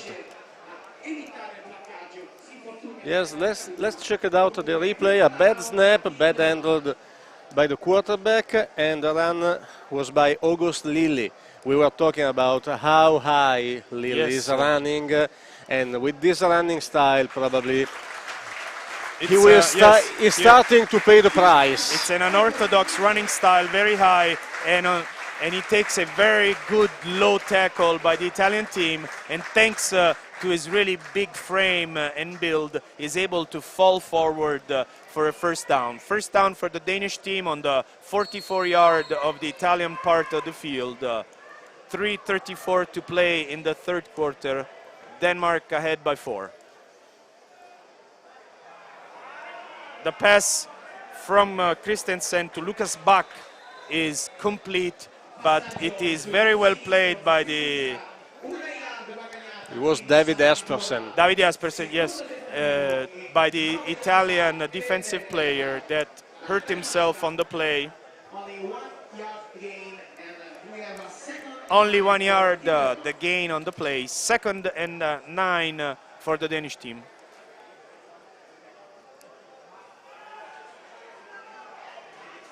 A good run inside for the Danish team. It is again David Espersen.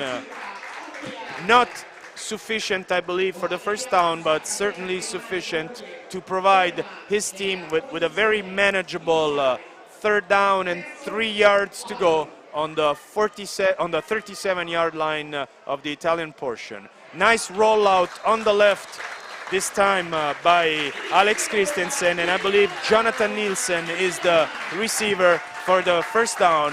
Very good play by the Danish team, Dario, that seems to be showing that your analysis was right. A lot more passing and a lot less running from the Danish team in this third quarter. Yeah, I think that they want to capitalize the fact that the Italian team has to stay in the box for containing the run. Once again, Christensen looks to his left, passes the ball to Espersen that breaks a series of tackles and gains 13 yards for a Danish first down. They're trying to do a lot of screen passes and short passes, attacking the sidelines, and they're doing really well. Once again, a quick pass, this time on the right side. It's a specular play to what we just saw on the other side. This time, the receiver is Julius Hansen. Francesco, I think that Alex Schwarz-Christensen is more comfortable at throwing the ball. We don't know if the starting quarterback has some physical problem or whatever, but for sure, after the change of the quarterback, the Danish team is moving faster. Yes, it's quite different now, and basically really harder to stop. I have actually been trying to locate with some difficulty on the sideline Christopher Carstens. Meanwhile, it's a run for the Danish team that with this very fast couple of throws to the outside has been able to enter the 10-yard line of the Italian team. It is now first and goal from the 9. Carsten is on his feet on the sideline and is sending signals to the quarterback, to the actual quarterback. So doesn't look that he's benched for a physical problem. Second down and 9. Once again, it's a handoff. Once again, it's a good run that takes Denmark and specifically the runner with the ball from the Danish team, number 24, August Lillie, on the very doorstep of the Italian goal line. It will be third down and 1 yard to go for the Danish team that could go in for the score. It is a pass, incomplete, to David Christofferson. Very well played by the Italian secondary, Dario. Yeah, great goal line stand from the Italian defense. They are doing really well, especially with a short field. Fourth down and 1, Dario, a very important moment of the game. We see the Danish offense still on the field. Coach Carlsen definitely is not happy with the 3 points. It's Lillie in the backfield, now moving from the right to the left of the quarterback. But it's another pass, and there is the deflection. Wonderful play by number 3, Victor Mazzanti.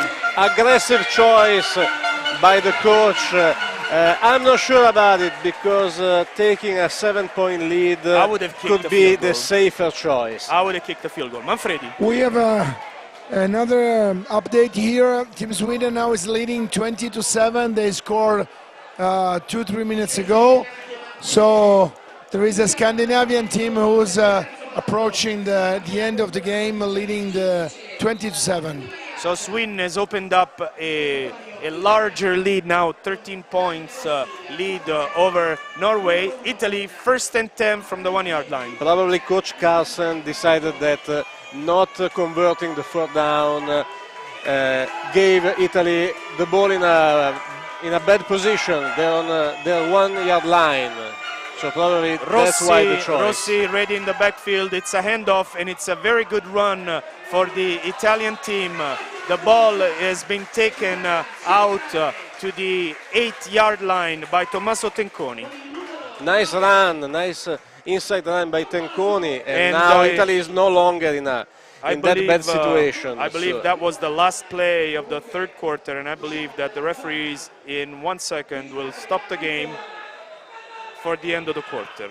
A small timeout for us, end of the third quarter. The teams will change the position on the field. 10-6 Denmark.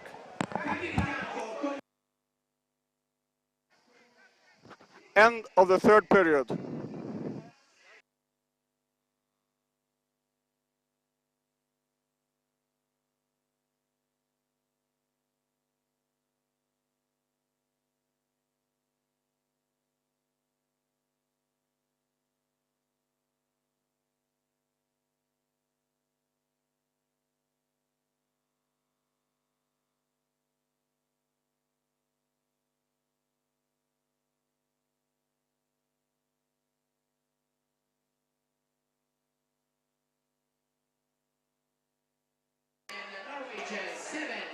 Back live from K-Pro Arcoveggio Stadium in Bologna for the final quarter of the second quarter-final game.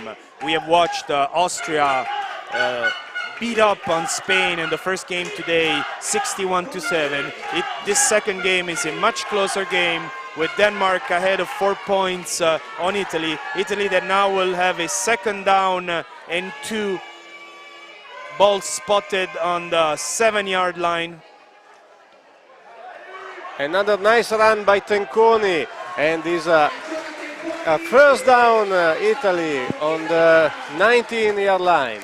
2 runs by Tenconi to push the Italian offense back Time out for an injured player. away from the dangerous portion of the field, and the referees unfortunately have to stop again the game because we have a Danish player down on the far sideline. And I would take this opportunity to ask Manfredi to update us on the stats through the first 3 quarters. Yes, at the end of the third quarter, we have probably the difference actually.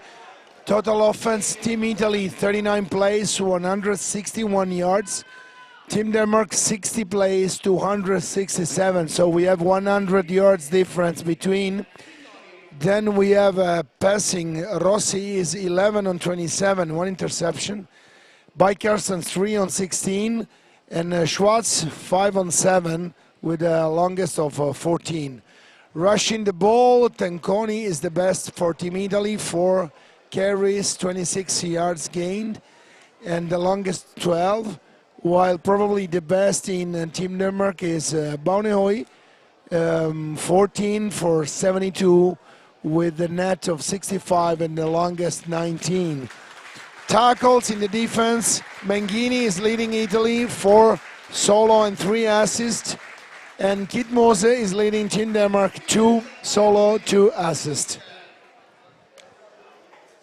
Back live, fortunately, the Danish player, as you can see on the left side of the field, number 45 linebacker David Elkvist is up and walking on his own force, helped out by the physio Danish Danish physio. So he will have to stay out at least 1 play. First down and 10, 2 good runs by Tenconi, and the Italian team that will now start operations from the 19-yard line. 1 receiver left, 1 receiver right, 2 wingbacks. Wingback left in motion, goes around the quarterback and takes the ball. I believe it's number 8, Andrea Serra, which is normally used in Torino as a quarterback, but in this play was used to actually carry the ball for a small gain, approximately 3 yards. 2nd and 7 for the Italian team. Italy wants to set the run for preparing their passing attack. And approach, let's say, the other way around with respect to the Danish one. 2nd and, as we said, 7 for the Italian team. This time the ball is taken by Andrea Costanzi, and I believe we have a first down for the Italian team. I agree with you, Francesco. The two teams are playing the exact opposite of the game plan. But in the last drive, we have seen a Danish team that is trying to have a more balanced offense. Yes, they had a very good drive. They used very well their fast tempo, and they basically tripped over themselves at the very end with the goal line, with a very good goal line stance by the defense of Coach Merola. 1st and 10, ball on the 30-yard line. It is a handoff again, this time to Tenconi, met immediately by the Danish defense. Actually, I believe he lost about 2 yards, so it will be 2nd down and 12 for Italy. Yeah, no way to go inside the trenches in this action. The Danish defensive line has done a great job penetrating in all the gaps, and so there were no room for Tenconi to run the ball. Yes, Italian team that I believe has not put the ball in the air yet in this drive. 2nd and 12. Here probably we will see a pass, and we just saw it caught by Costanzi. That brings the ball back between the 2 down markers. It will now be 3rd down and 8 for the Italian team, so a gain of 4 on this last reception. Let's check it out, the choice from the Italian coaching staff for this 3rd and long. 4 receivers this time, 2 left and 2 right for Davide Rossi, that drops back into the backfield, is pressured immediately and sacked in the backfield. A wonderful job by number 41 for the Danish team, Alexander Klose, that has been pressuring the Italian quarterback the entire evening. No chance for Rossi to free himself from the wonderful pursuit of the defensive lineman, the Danish defensive lineman, Dario. Here in the replay, it was like a jailbreak for the Danish defense. Also number 67, Aske Mikkelsen, disturbing our quarterback. A really good hand move by the guy, and no way for Andrea Carpignano, number 68, to stop the defensive end. The kick from Salsa, Jonathan Arenkilde ready to return it, but it's a very poor kick that basically takes the ball back to the line of scrimmage, and Denmark will profit of a fantastic field position as they will have a 1st and 10 from the 32-yard line in the Italian portion of the field. Another great field position for the Danish team. Let's check it out if the Italian defense can stop another time this offense that is starting to ticking. The first disappointing kick from Salsa that so far had been kicking really well tonight. It is a run on the left side of the line of scrimmage to August Lillie that moves the ball for approximately 5 yards. It should be 2nd and 5 now for the Danish team that once again goes with the up-tempo offense. This time the handoff is for number 24 Lillie. Again, this run is more central and towards the middle of the Italian defense. Considering the Italian defense, they are doing well inside the tackles, probably are suffering a bit outside. The speed of some running backs of Team Denmark is very, very fast, and a very good coverage in the deep zone of the field. So we need probably to resist a bit more inside the tackles and try to... Dead ball after the play. Personal foul, unnecessary roughness, 57 on the offense. 15 yards penalty. It will be 1st down and 10. They made 1st down before the foul. Penalty, Team Denmark. So it's a penalty on Victor Ricciardi for a late hit.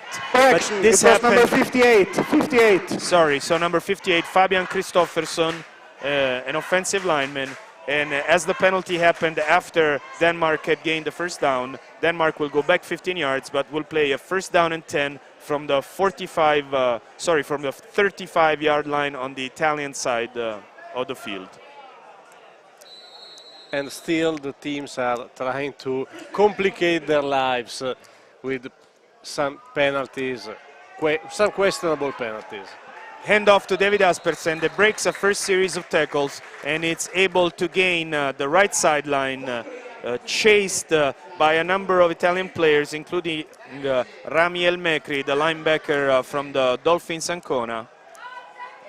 The gain is 3 yards. It will be 2nd and 7 for the Danish team. Again, Espersen with the ball breaks a series of tackles and gains the left sideline and also a 1st down for the Danish team. 1st and 10 for Denmark. Once again inside the red zone. It's very hard for the Italian defense to stop David Aspersen. I think that the Danish offense is doing a wonderful job of rotating the running backs, always offering something different. There's a fast one, then you have a big one, then you have one that is more elusive. Team Italy. 1st timeout or the 2nd half? Yeah, I think that Aspersen is a scat back, the fast guy. August Lilly is the bigger guy, the guy who runs between the tackles, and Magnus Norgard is a more balanced running back. He's some kind of way in the middle between the first two guys. They all bring, let's say, different things to the table, and of course it is very difficult for the Italian defense to adjust on each play to the different type of running back that Denmark features in the backfield. Final score from Sweden and Norway. 20-7. 20-7 for Sweden. So we have our first semi-final, and it's Sweden-France. Meanwhile, first down and 10 inside the 20 of Italy for Denmark. It is once again a run. It is once again Lillie and Dario. Now that the game is nearing its end, as we have 6:45 to play and the clock ticking, Denmark has gone back to its running game. Yeah, for sure. When the time goes tough, you better to start to do whatever you can do better. So is a team built for running the ball. So the passing game has just to be a weapon to set the running game. Still, Christensen is the signal caller for the Danish team, so perhaps this is something that we could ask in a final Manfredi post-game interview to Coach Carlsen, why he went away from his starting running back. Another run, this time on the left side of the Italian defense, and from the speed of the runner, you could tell that it was David Espersen. First down for the Danish team that is eating up the clock, it's eating up the field, and it's coming once again very close to scoring a touchdown that could very well close the discussion on who will win this game. This time it is David Espersen, and he is tackled on the 1-yard line by the Italian defense, and specifically by Ryan Lonzar. Very good job by Lonzar to keep Espersen at least on display outside of the Italian end zone. Espersen comes out of the field limping a little bit, and it is back to Lillie that now from only, maybe 2 yards out, will try and do some power running, and that's what he's doing, and it is a touchdown, Denmark! Touchdown, August Lillie! Nice run by Lillie, but Italy cannot afford to take the defense in the red zone so much time during the game, because you can have a good goal line stand one time, 2 times, but at the very end with a team against the team so good at running the ball, it's a very high percentage of running scoring. I don't know if we have the yes. Here's a datum that I would like to bring up to confirm what you just said. In the first 3 quarters of play, the time of possession was 22 minutes for Denmark and 13:50 for Italy, which basically means that the Italian defense was on the field for most of the first 3 quarters. The players are probably tired, and on top of that, as you just mentioned, they have pushed, the Danish team has pushed the Italian defense back into the red zone for quite some time, making the life of the Italian team very difficult, and eventually punching in to the end zone for this touchdown. 5 minutes to play, 17-6 for Denmark. And Dario, life for the Italian team is very complicated, considering that they have scored 6 points in 3.5 quarters, and now need to score 11 just to tie the game. Yeah, now Francesco, time starts to be a factor. Just 5 minutes. It's very hard for Italy now to overcome the deficit, because it's 11 points. You need 2 touchdowns. I believe Italy definitely needs to score right now, and with the difference at 11 points, they could still kick a field goal and a touchdown with the 2-point conversion and still tie this game. But that most definitely, they need A, to score right away, and B, to find a way to take the ball back from the Danish team that just called the timeout. Still problems. Team Denmark. Still problems on the First special timeout teams for the Denmark. second half.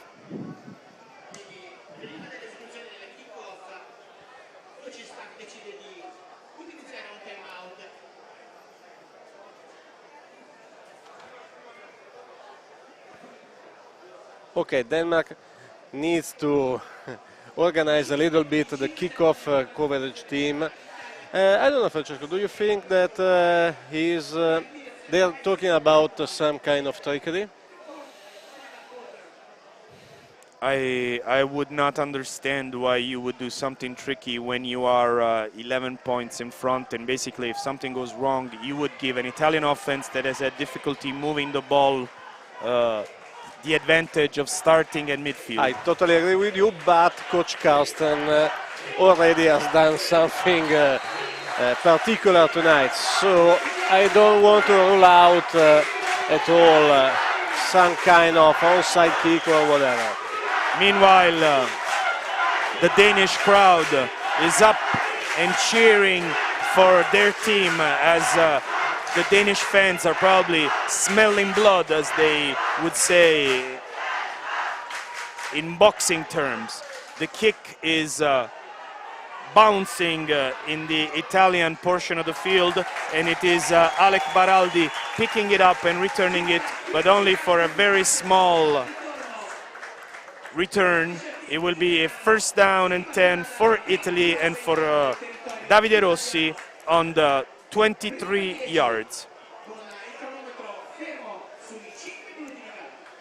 Francesco, I think that now for Italy it's time also to explore the deep field with some long pass on the sideline to stop the clock and try to go fast definitely, to the opposite yes. end zone. And Italy is now risking a delay of game, 3 seconds, 2 seconds, 1 second, delay of game. Oh, the referees gave made a small present because it looked to be delay of game. Andrea Costanzi on the reception, 8 yards on the play. Clock that is now down to 4 minutes and 42 seconds and running. Second down and 3 for Italy. And yes, Dario, I agree with you that as they would say in the United States, is go big or go home.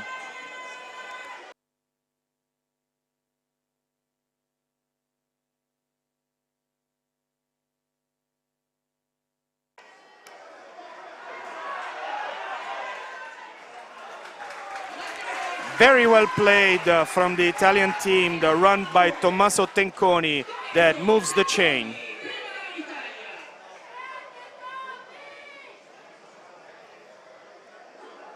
As you can see right now, number 33 for the Danish team,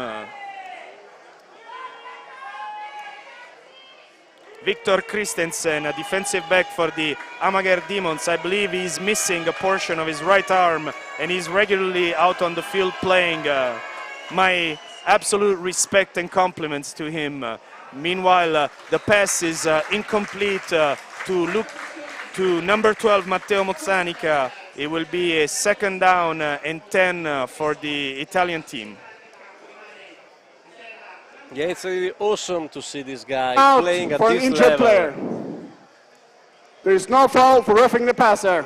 The defender was blocked into the quarterback. So it's really awesome to see this guy playing football with this problem. But it took until the end of the fourth quarter for us to notice this thing, because he's playing absolutely 100% without limitations. So I actually, since the lighting of the field is not very strong, I thought that I was having some kind of visions, and instead, just like Shaquem Griffin on the Seattle Seahawks, he's playing less one hand, I believe. Meanwhile, Davide Rossi is tackled and sacked in the backfield. Alexander Klose again is sacking the quarterback. Helped by number 77, Jakob Sørensen. A very big sack for the Danish team that pushes the Italian offense back. It will be 3rd down and 14, a crucial 3rd down as the clock ticks down to 3 minutes and 16 seconds. Klose in this 4th quarter is really winning the match between him and Andrea Carpignano, the right tackle.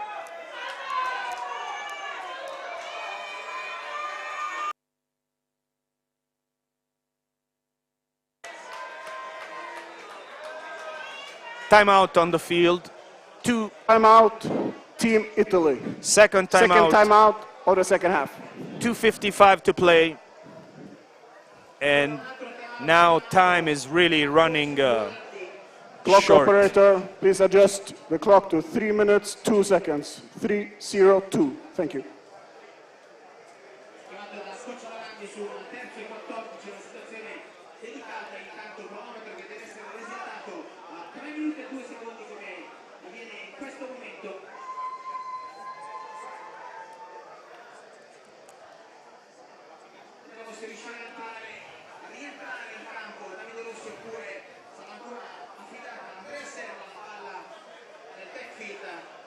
Okay, Team Denmark is ready to play this defensive play. I Team believe Italy is still thinking and talking about the next play. I believe the timeout was called because Davide Rossi was shaken up on the sack, and I would not be surprised if he is not back on the field right now. No, he's coming back up right now. Good. So he's back at command of the Italian offense.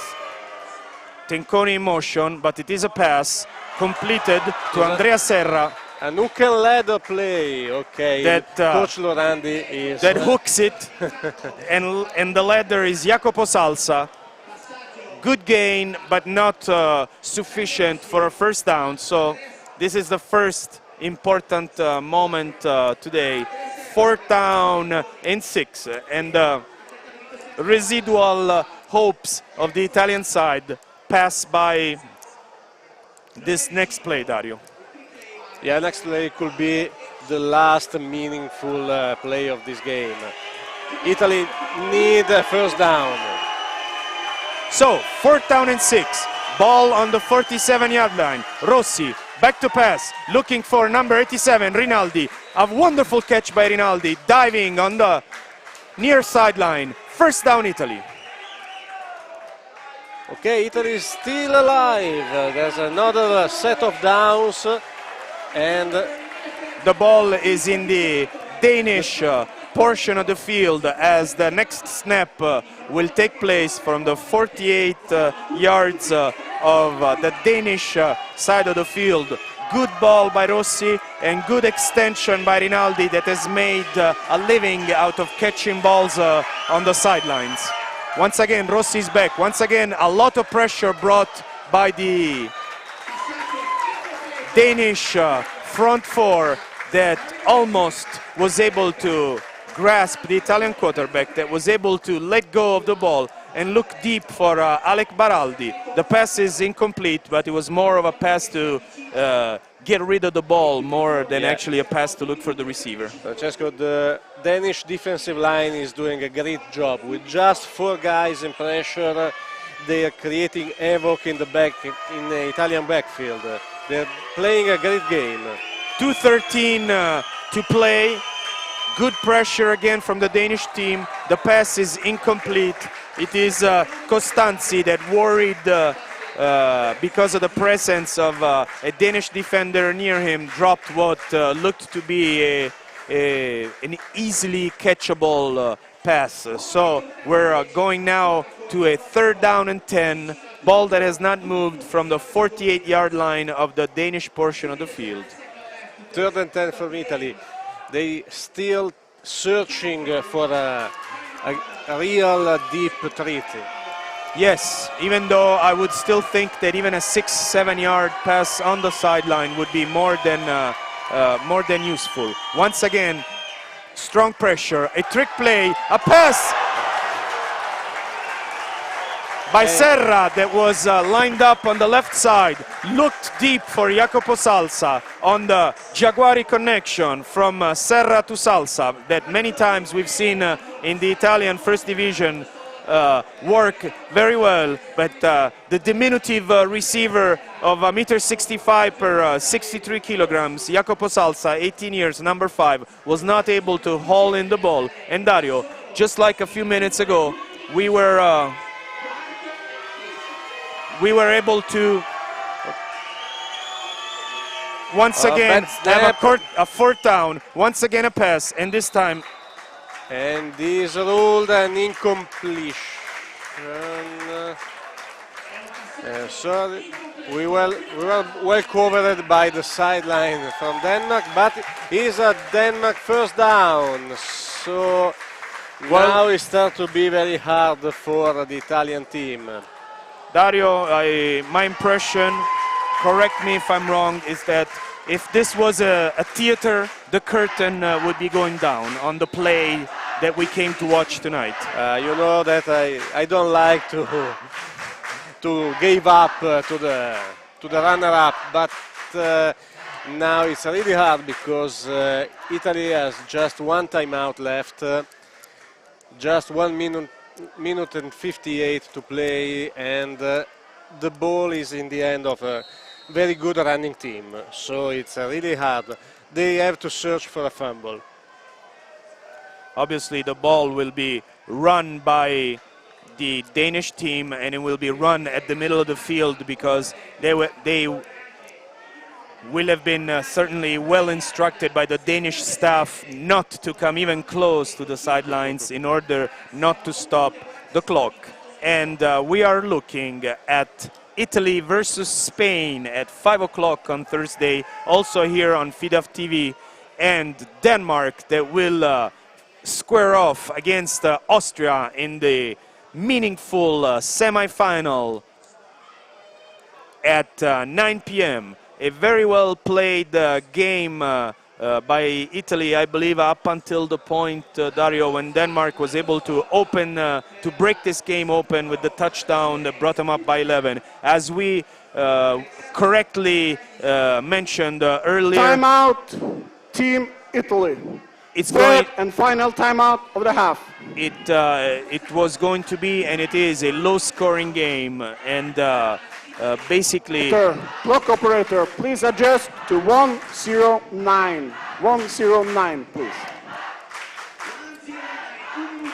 If the final score is what we see right now on the scoreboard, a great work by the Danish defense to keep the Italian offense to only one touchdown, and honestly the Italian offense did not come close in other occasions to scoring points, while Denmark can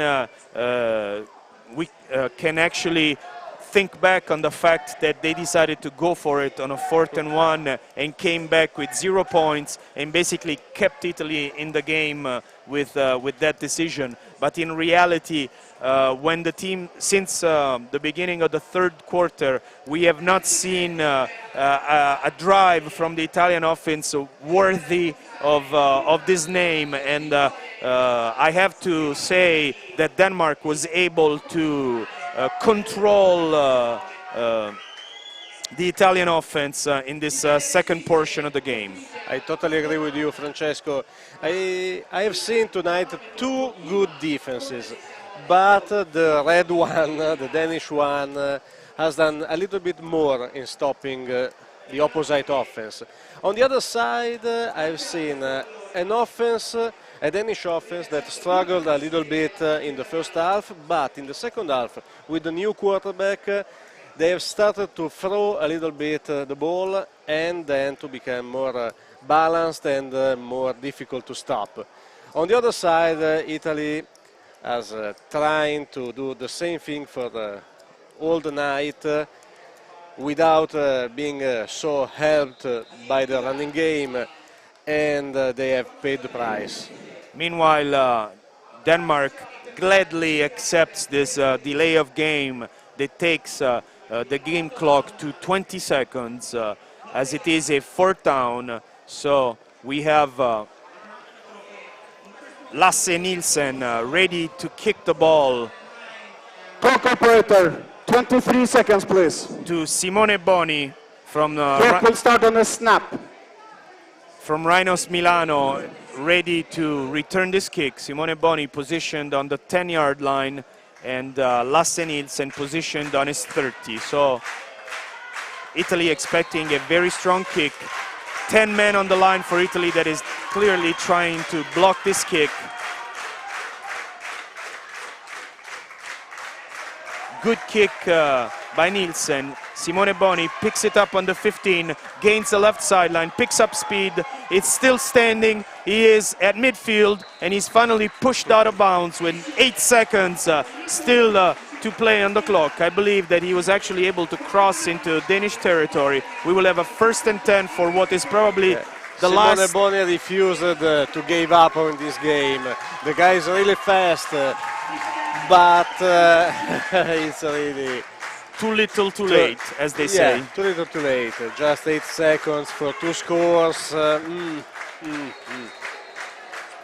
But at least we can be very, let's say, satisfied with the fact that Team Italy kept their head in the game and tried to play and to attack as if the score was still close.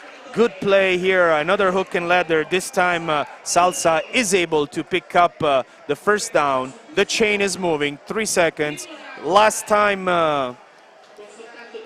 It's now time for an Hail Mary pass, Frank. What do you think about it?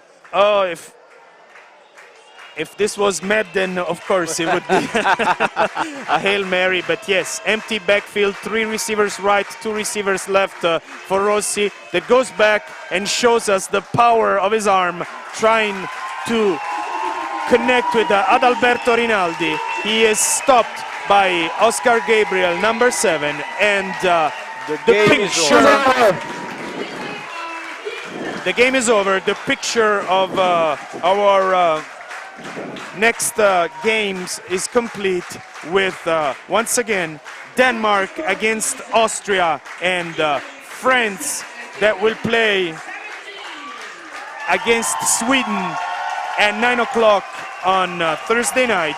In the losers draw, in the pool of teams that will fight for 5th to 8th place, we will have Italy playing against Spain, and we will have Norway playing against Finland. Manfredi Leone is already on the field, and we will now, as we saw this afternoon, after the traditional handshake between the 2 teams, we will see the 2 teams lining up, and we will see the offensive and defensive MVPs being celebrated at midfield. The MVPs for today's game are David Espersen, the running back for Denmark, offensive MVP, and Tiberio Calbucci, linebacker, Italy, the defensive MVP of the game.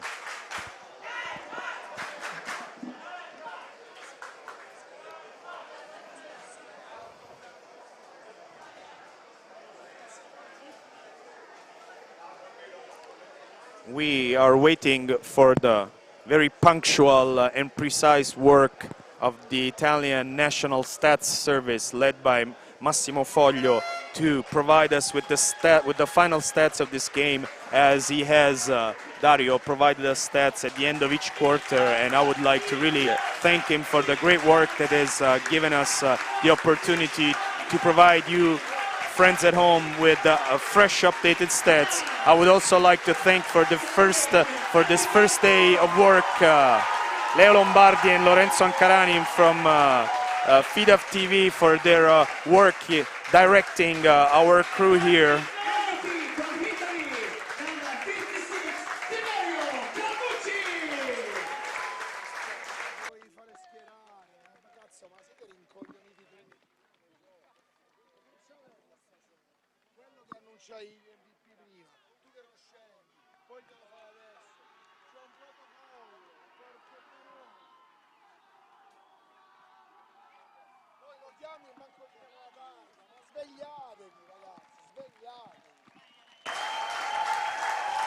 We are still waiting for Manfredi Leone to start the interviews on the field. Manfredi, take your time. We have to provide first the 2 MVP plates, then we will go to the interviews. So we will call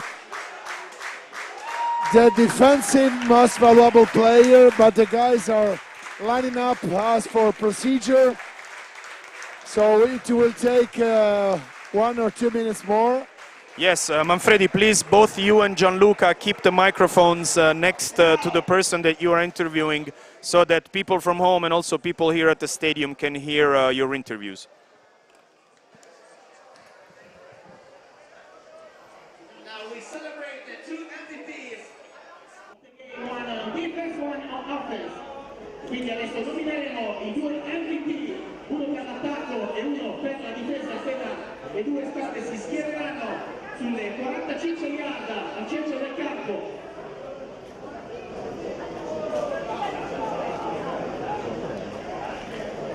La partita che è rimasta attesa fino all'ultimo minuto.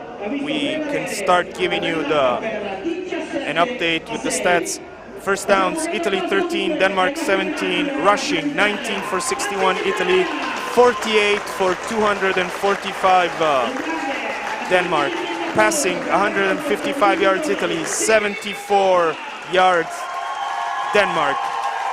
Italy passing 15 for 38 and 1 interception, 8 for 24 and 1 interception, Denmark.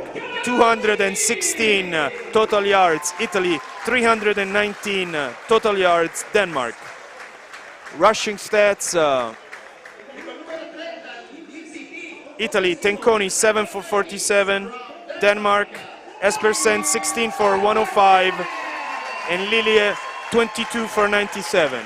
Passing, Rossi 15 for 37, 155, 1 touchdown, 1 interception. Carstens 3 for 16, 45 yards, 1 touchdown. Christensen 5 for 7, 29 yards. Manfredi. Those both guys are receiving the MVP on my right side, the offense MVP on my left. The defense MVP, Tiberio, can you give us an English one thought about your experience tonight? I tried. I speak English very bad, but I think it's a hard game for Italy. It's difficult because in this week we training hard and we arrived at game really tired. So this is the result, and see you in the next game. Yeah, you did a great job. Thank you very much, Tiberio. Now, David Espersen, more than 100 yards. Congratulations. How did you feel the game? Man, I feel great. I'm just trying to go all the way with my team, man. I'm just so excited, man. Trying to go all the way to the final. So, woo! Yeah, thank you very much. Both guys, shake your hands. So thank you to everybody. I would like to have both coaches to exchange a couple of words. And Coach Lars.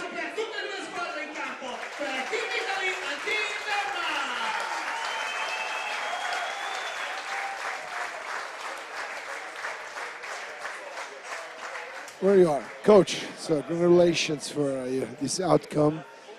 It was a close, tough game, real football. How much are you happy now? I'm very, very happy. We had a win. It's the first game in a tournament. It's always difficult, and it wasn't pretty all the time, to say the least. But a win is a win, and it's a good start for the tournament for us. We have a couple of questions for you. Why did you switch the quarterbacks during the game? We thought we needed something else. We needed a change of pace, and we like to try the other quarterback. Actually, when we set everything up, we didn't know who to start in the beginning, so we give the other quarterback a shot at it too. We felt like we need a change of pace. But definitely much more footballs on the ground than in the air. Absolutely, that's how it turned out this game. This game was about who could run the best on the ground. It wasn't the passing game wasn't there tonight. But, never know. Next time maybe we sort it out. Sure, you call what is best for you. Absolutely. We need to win the game. Yeah. Thank you very much, Coach. Congratulations again. See you in the first day, future days, facing here for the semifinals. Thank you. Thank you. Thank you, guys. I will try to catch one of the Italian coaches if I can talk with the coach Luca Lorandi. He's coming to our spot. Coach Lorandi are handshaking Coach Carlson, congratulating themselves. Coach, we said a close and tough game. It was.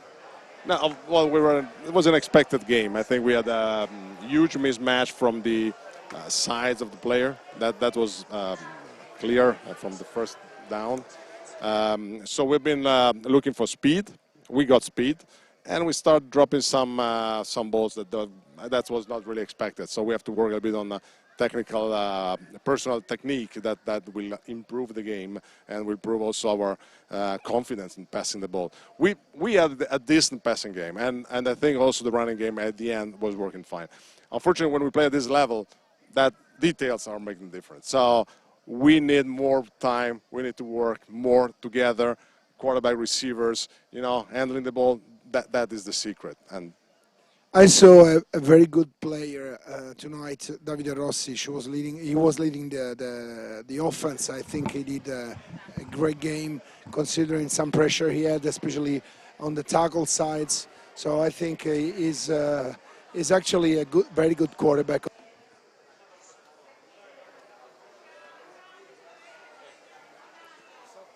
È saltato l'audio.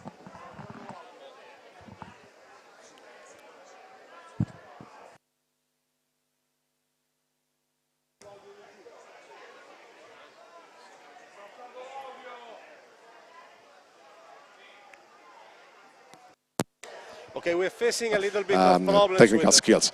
And nevertheless, I was pretty confident, and I think we'll improve in the upcoming games.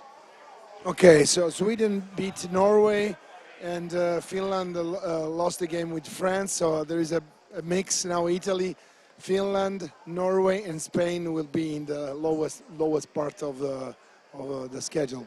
Yeah, so that would be nice. We go north to south. That's nice. I hope we cross. I think we'll get Spain, I assume, and then hopefully we will make a good game.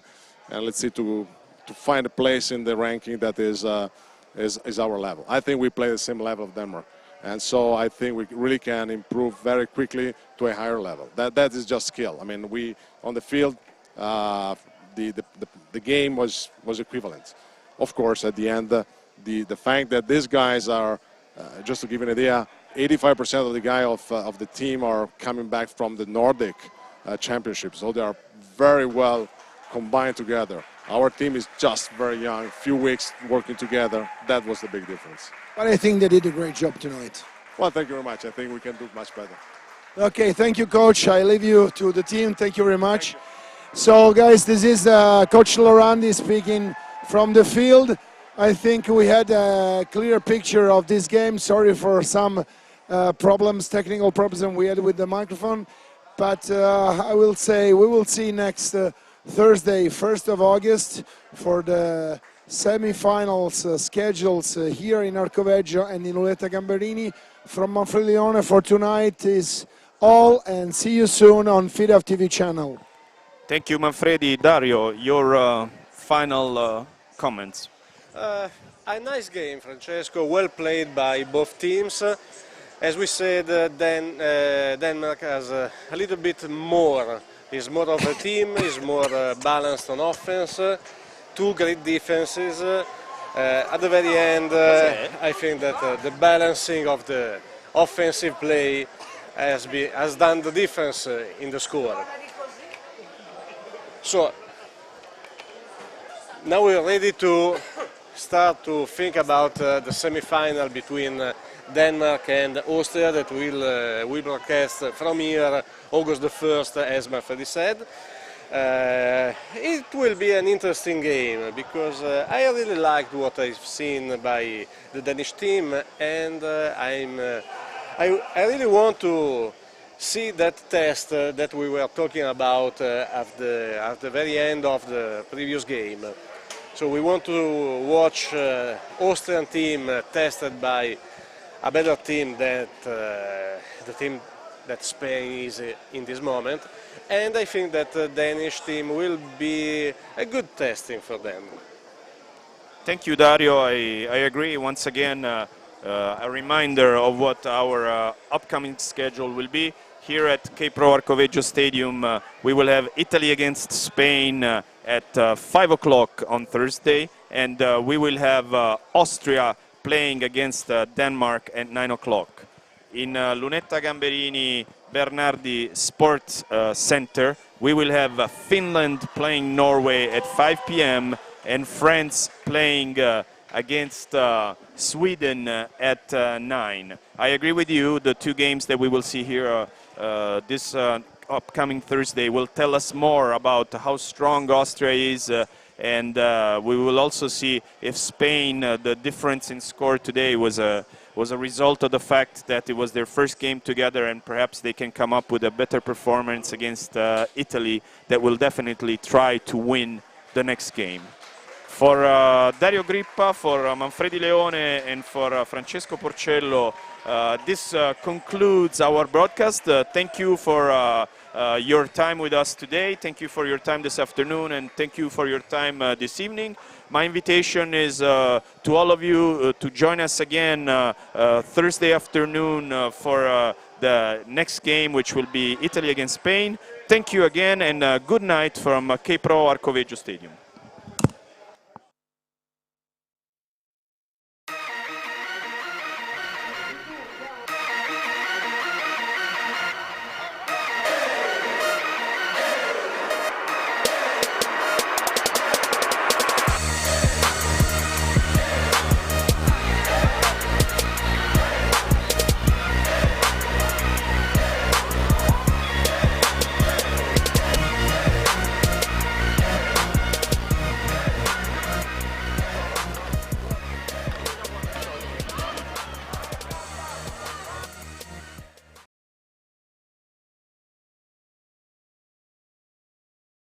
Ecco Elena che lotta per l'ambiente, per la biodiversità, per un sistema di produzione sostenibile che rispetti la terra e chi la lavora. Perché il mondo si cambia con le scelte di ogni giorno. Alce Nero, agricoltori biologici dal 1978.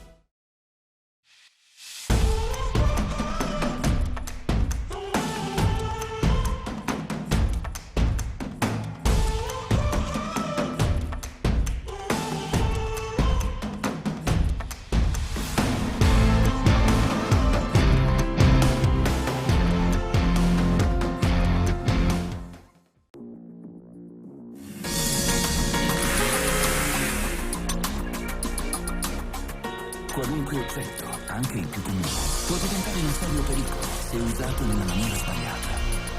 Sono più di 36.000 gli incidenti causati dalla distrazione. Mandare un semplice messaggio o rispondere a un'email mentre stai guidando l'auto può mettere in pericolo la tua vita e quella di chi ti circonda. Quando guidi, guida e basta. RDS insieme a te. Voglia di grandi eventi. Diversi terreni, diverse condizioni e difficoltà non ci fermano. Una vera squadra è quella che si mette in gioco, quella dove si combatte, non ci si arrende, dove si suda per farci trovare pronti alle sfide del futuro. Quando cresci, lo fai con la squadra, fianco a fianco, insieme. Insieme è perfetto.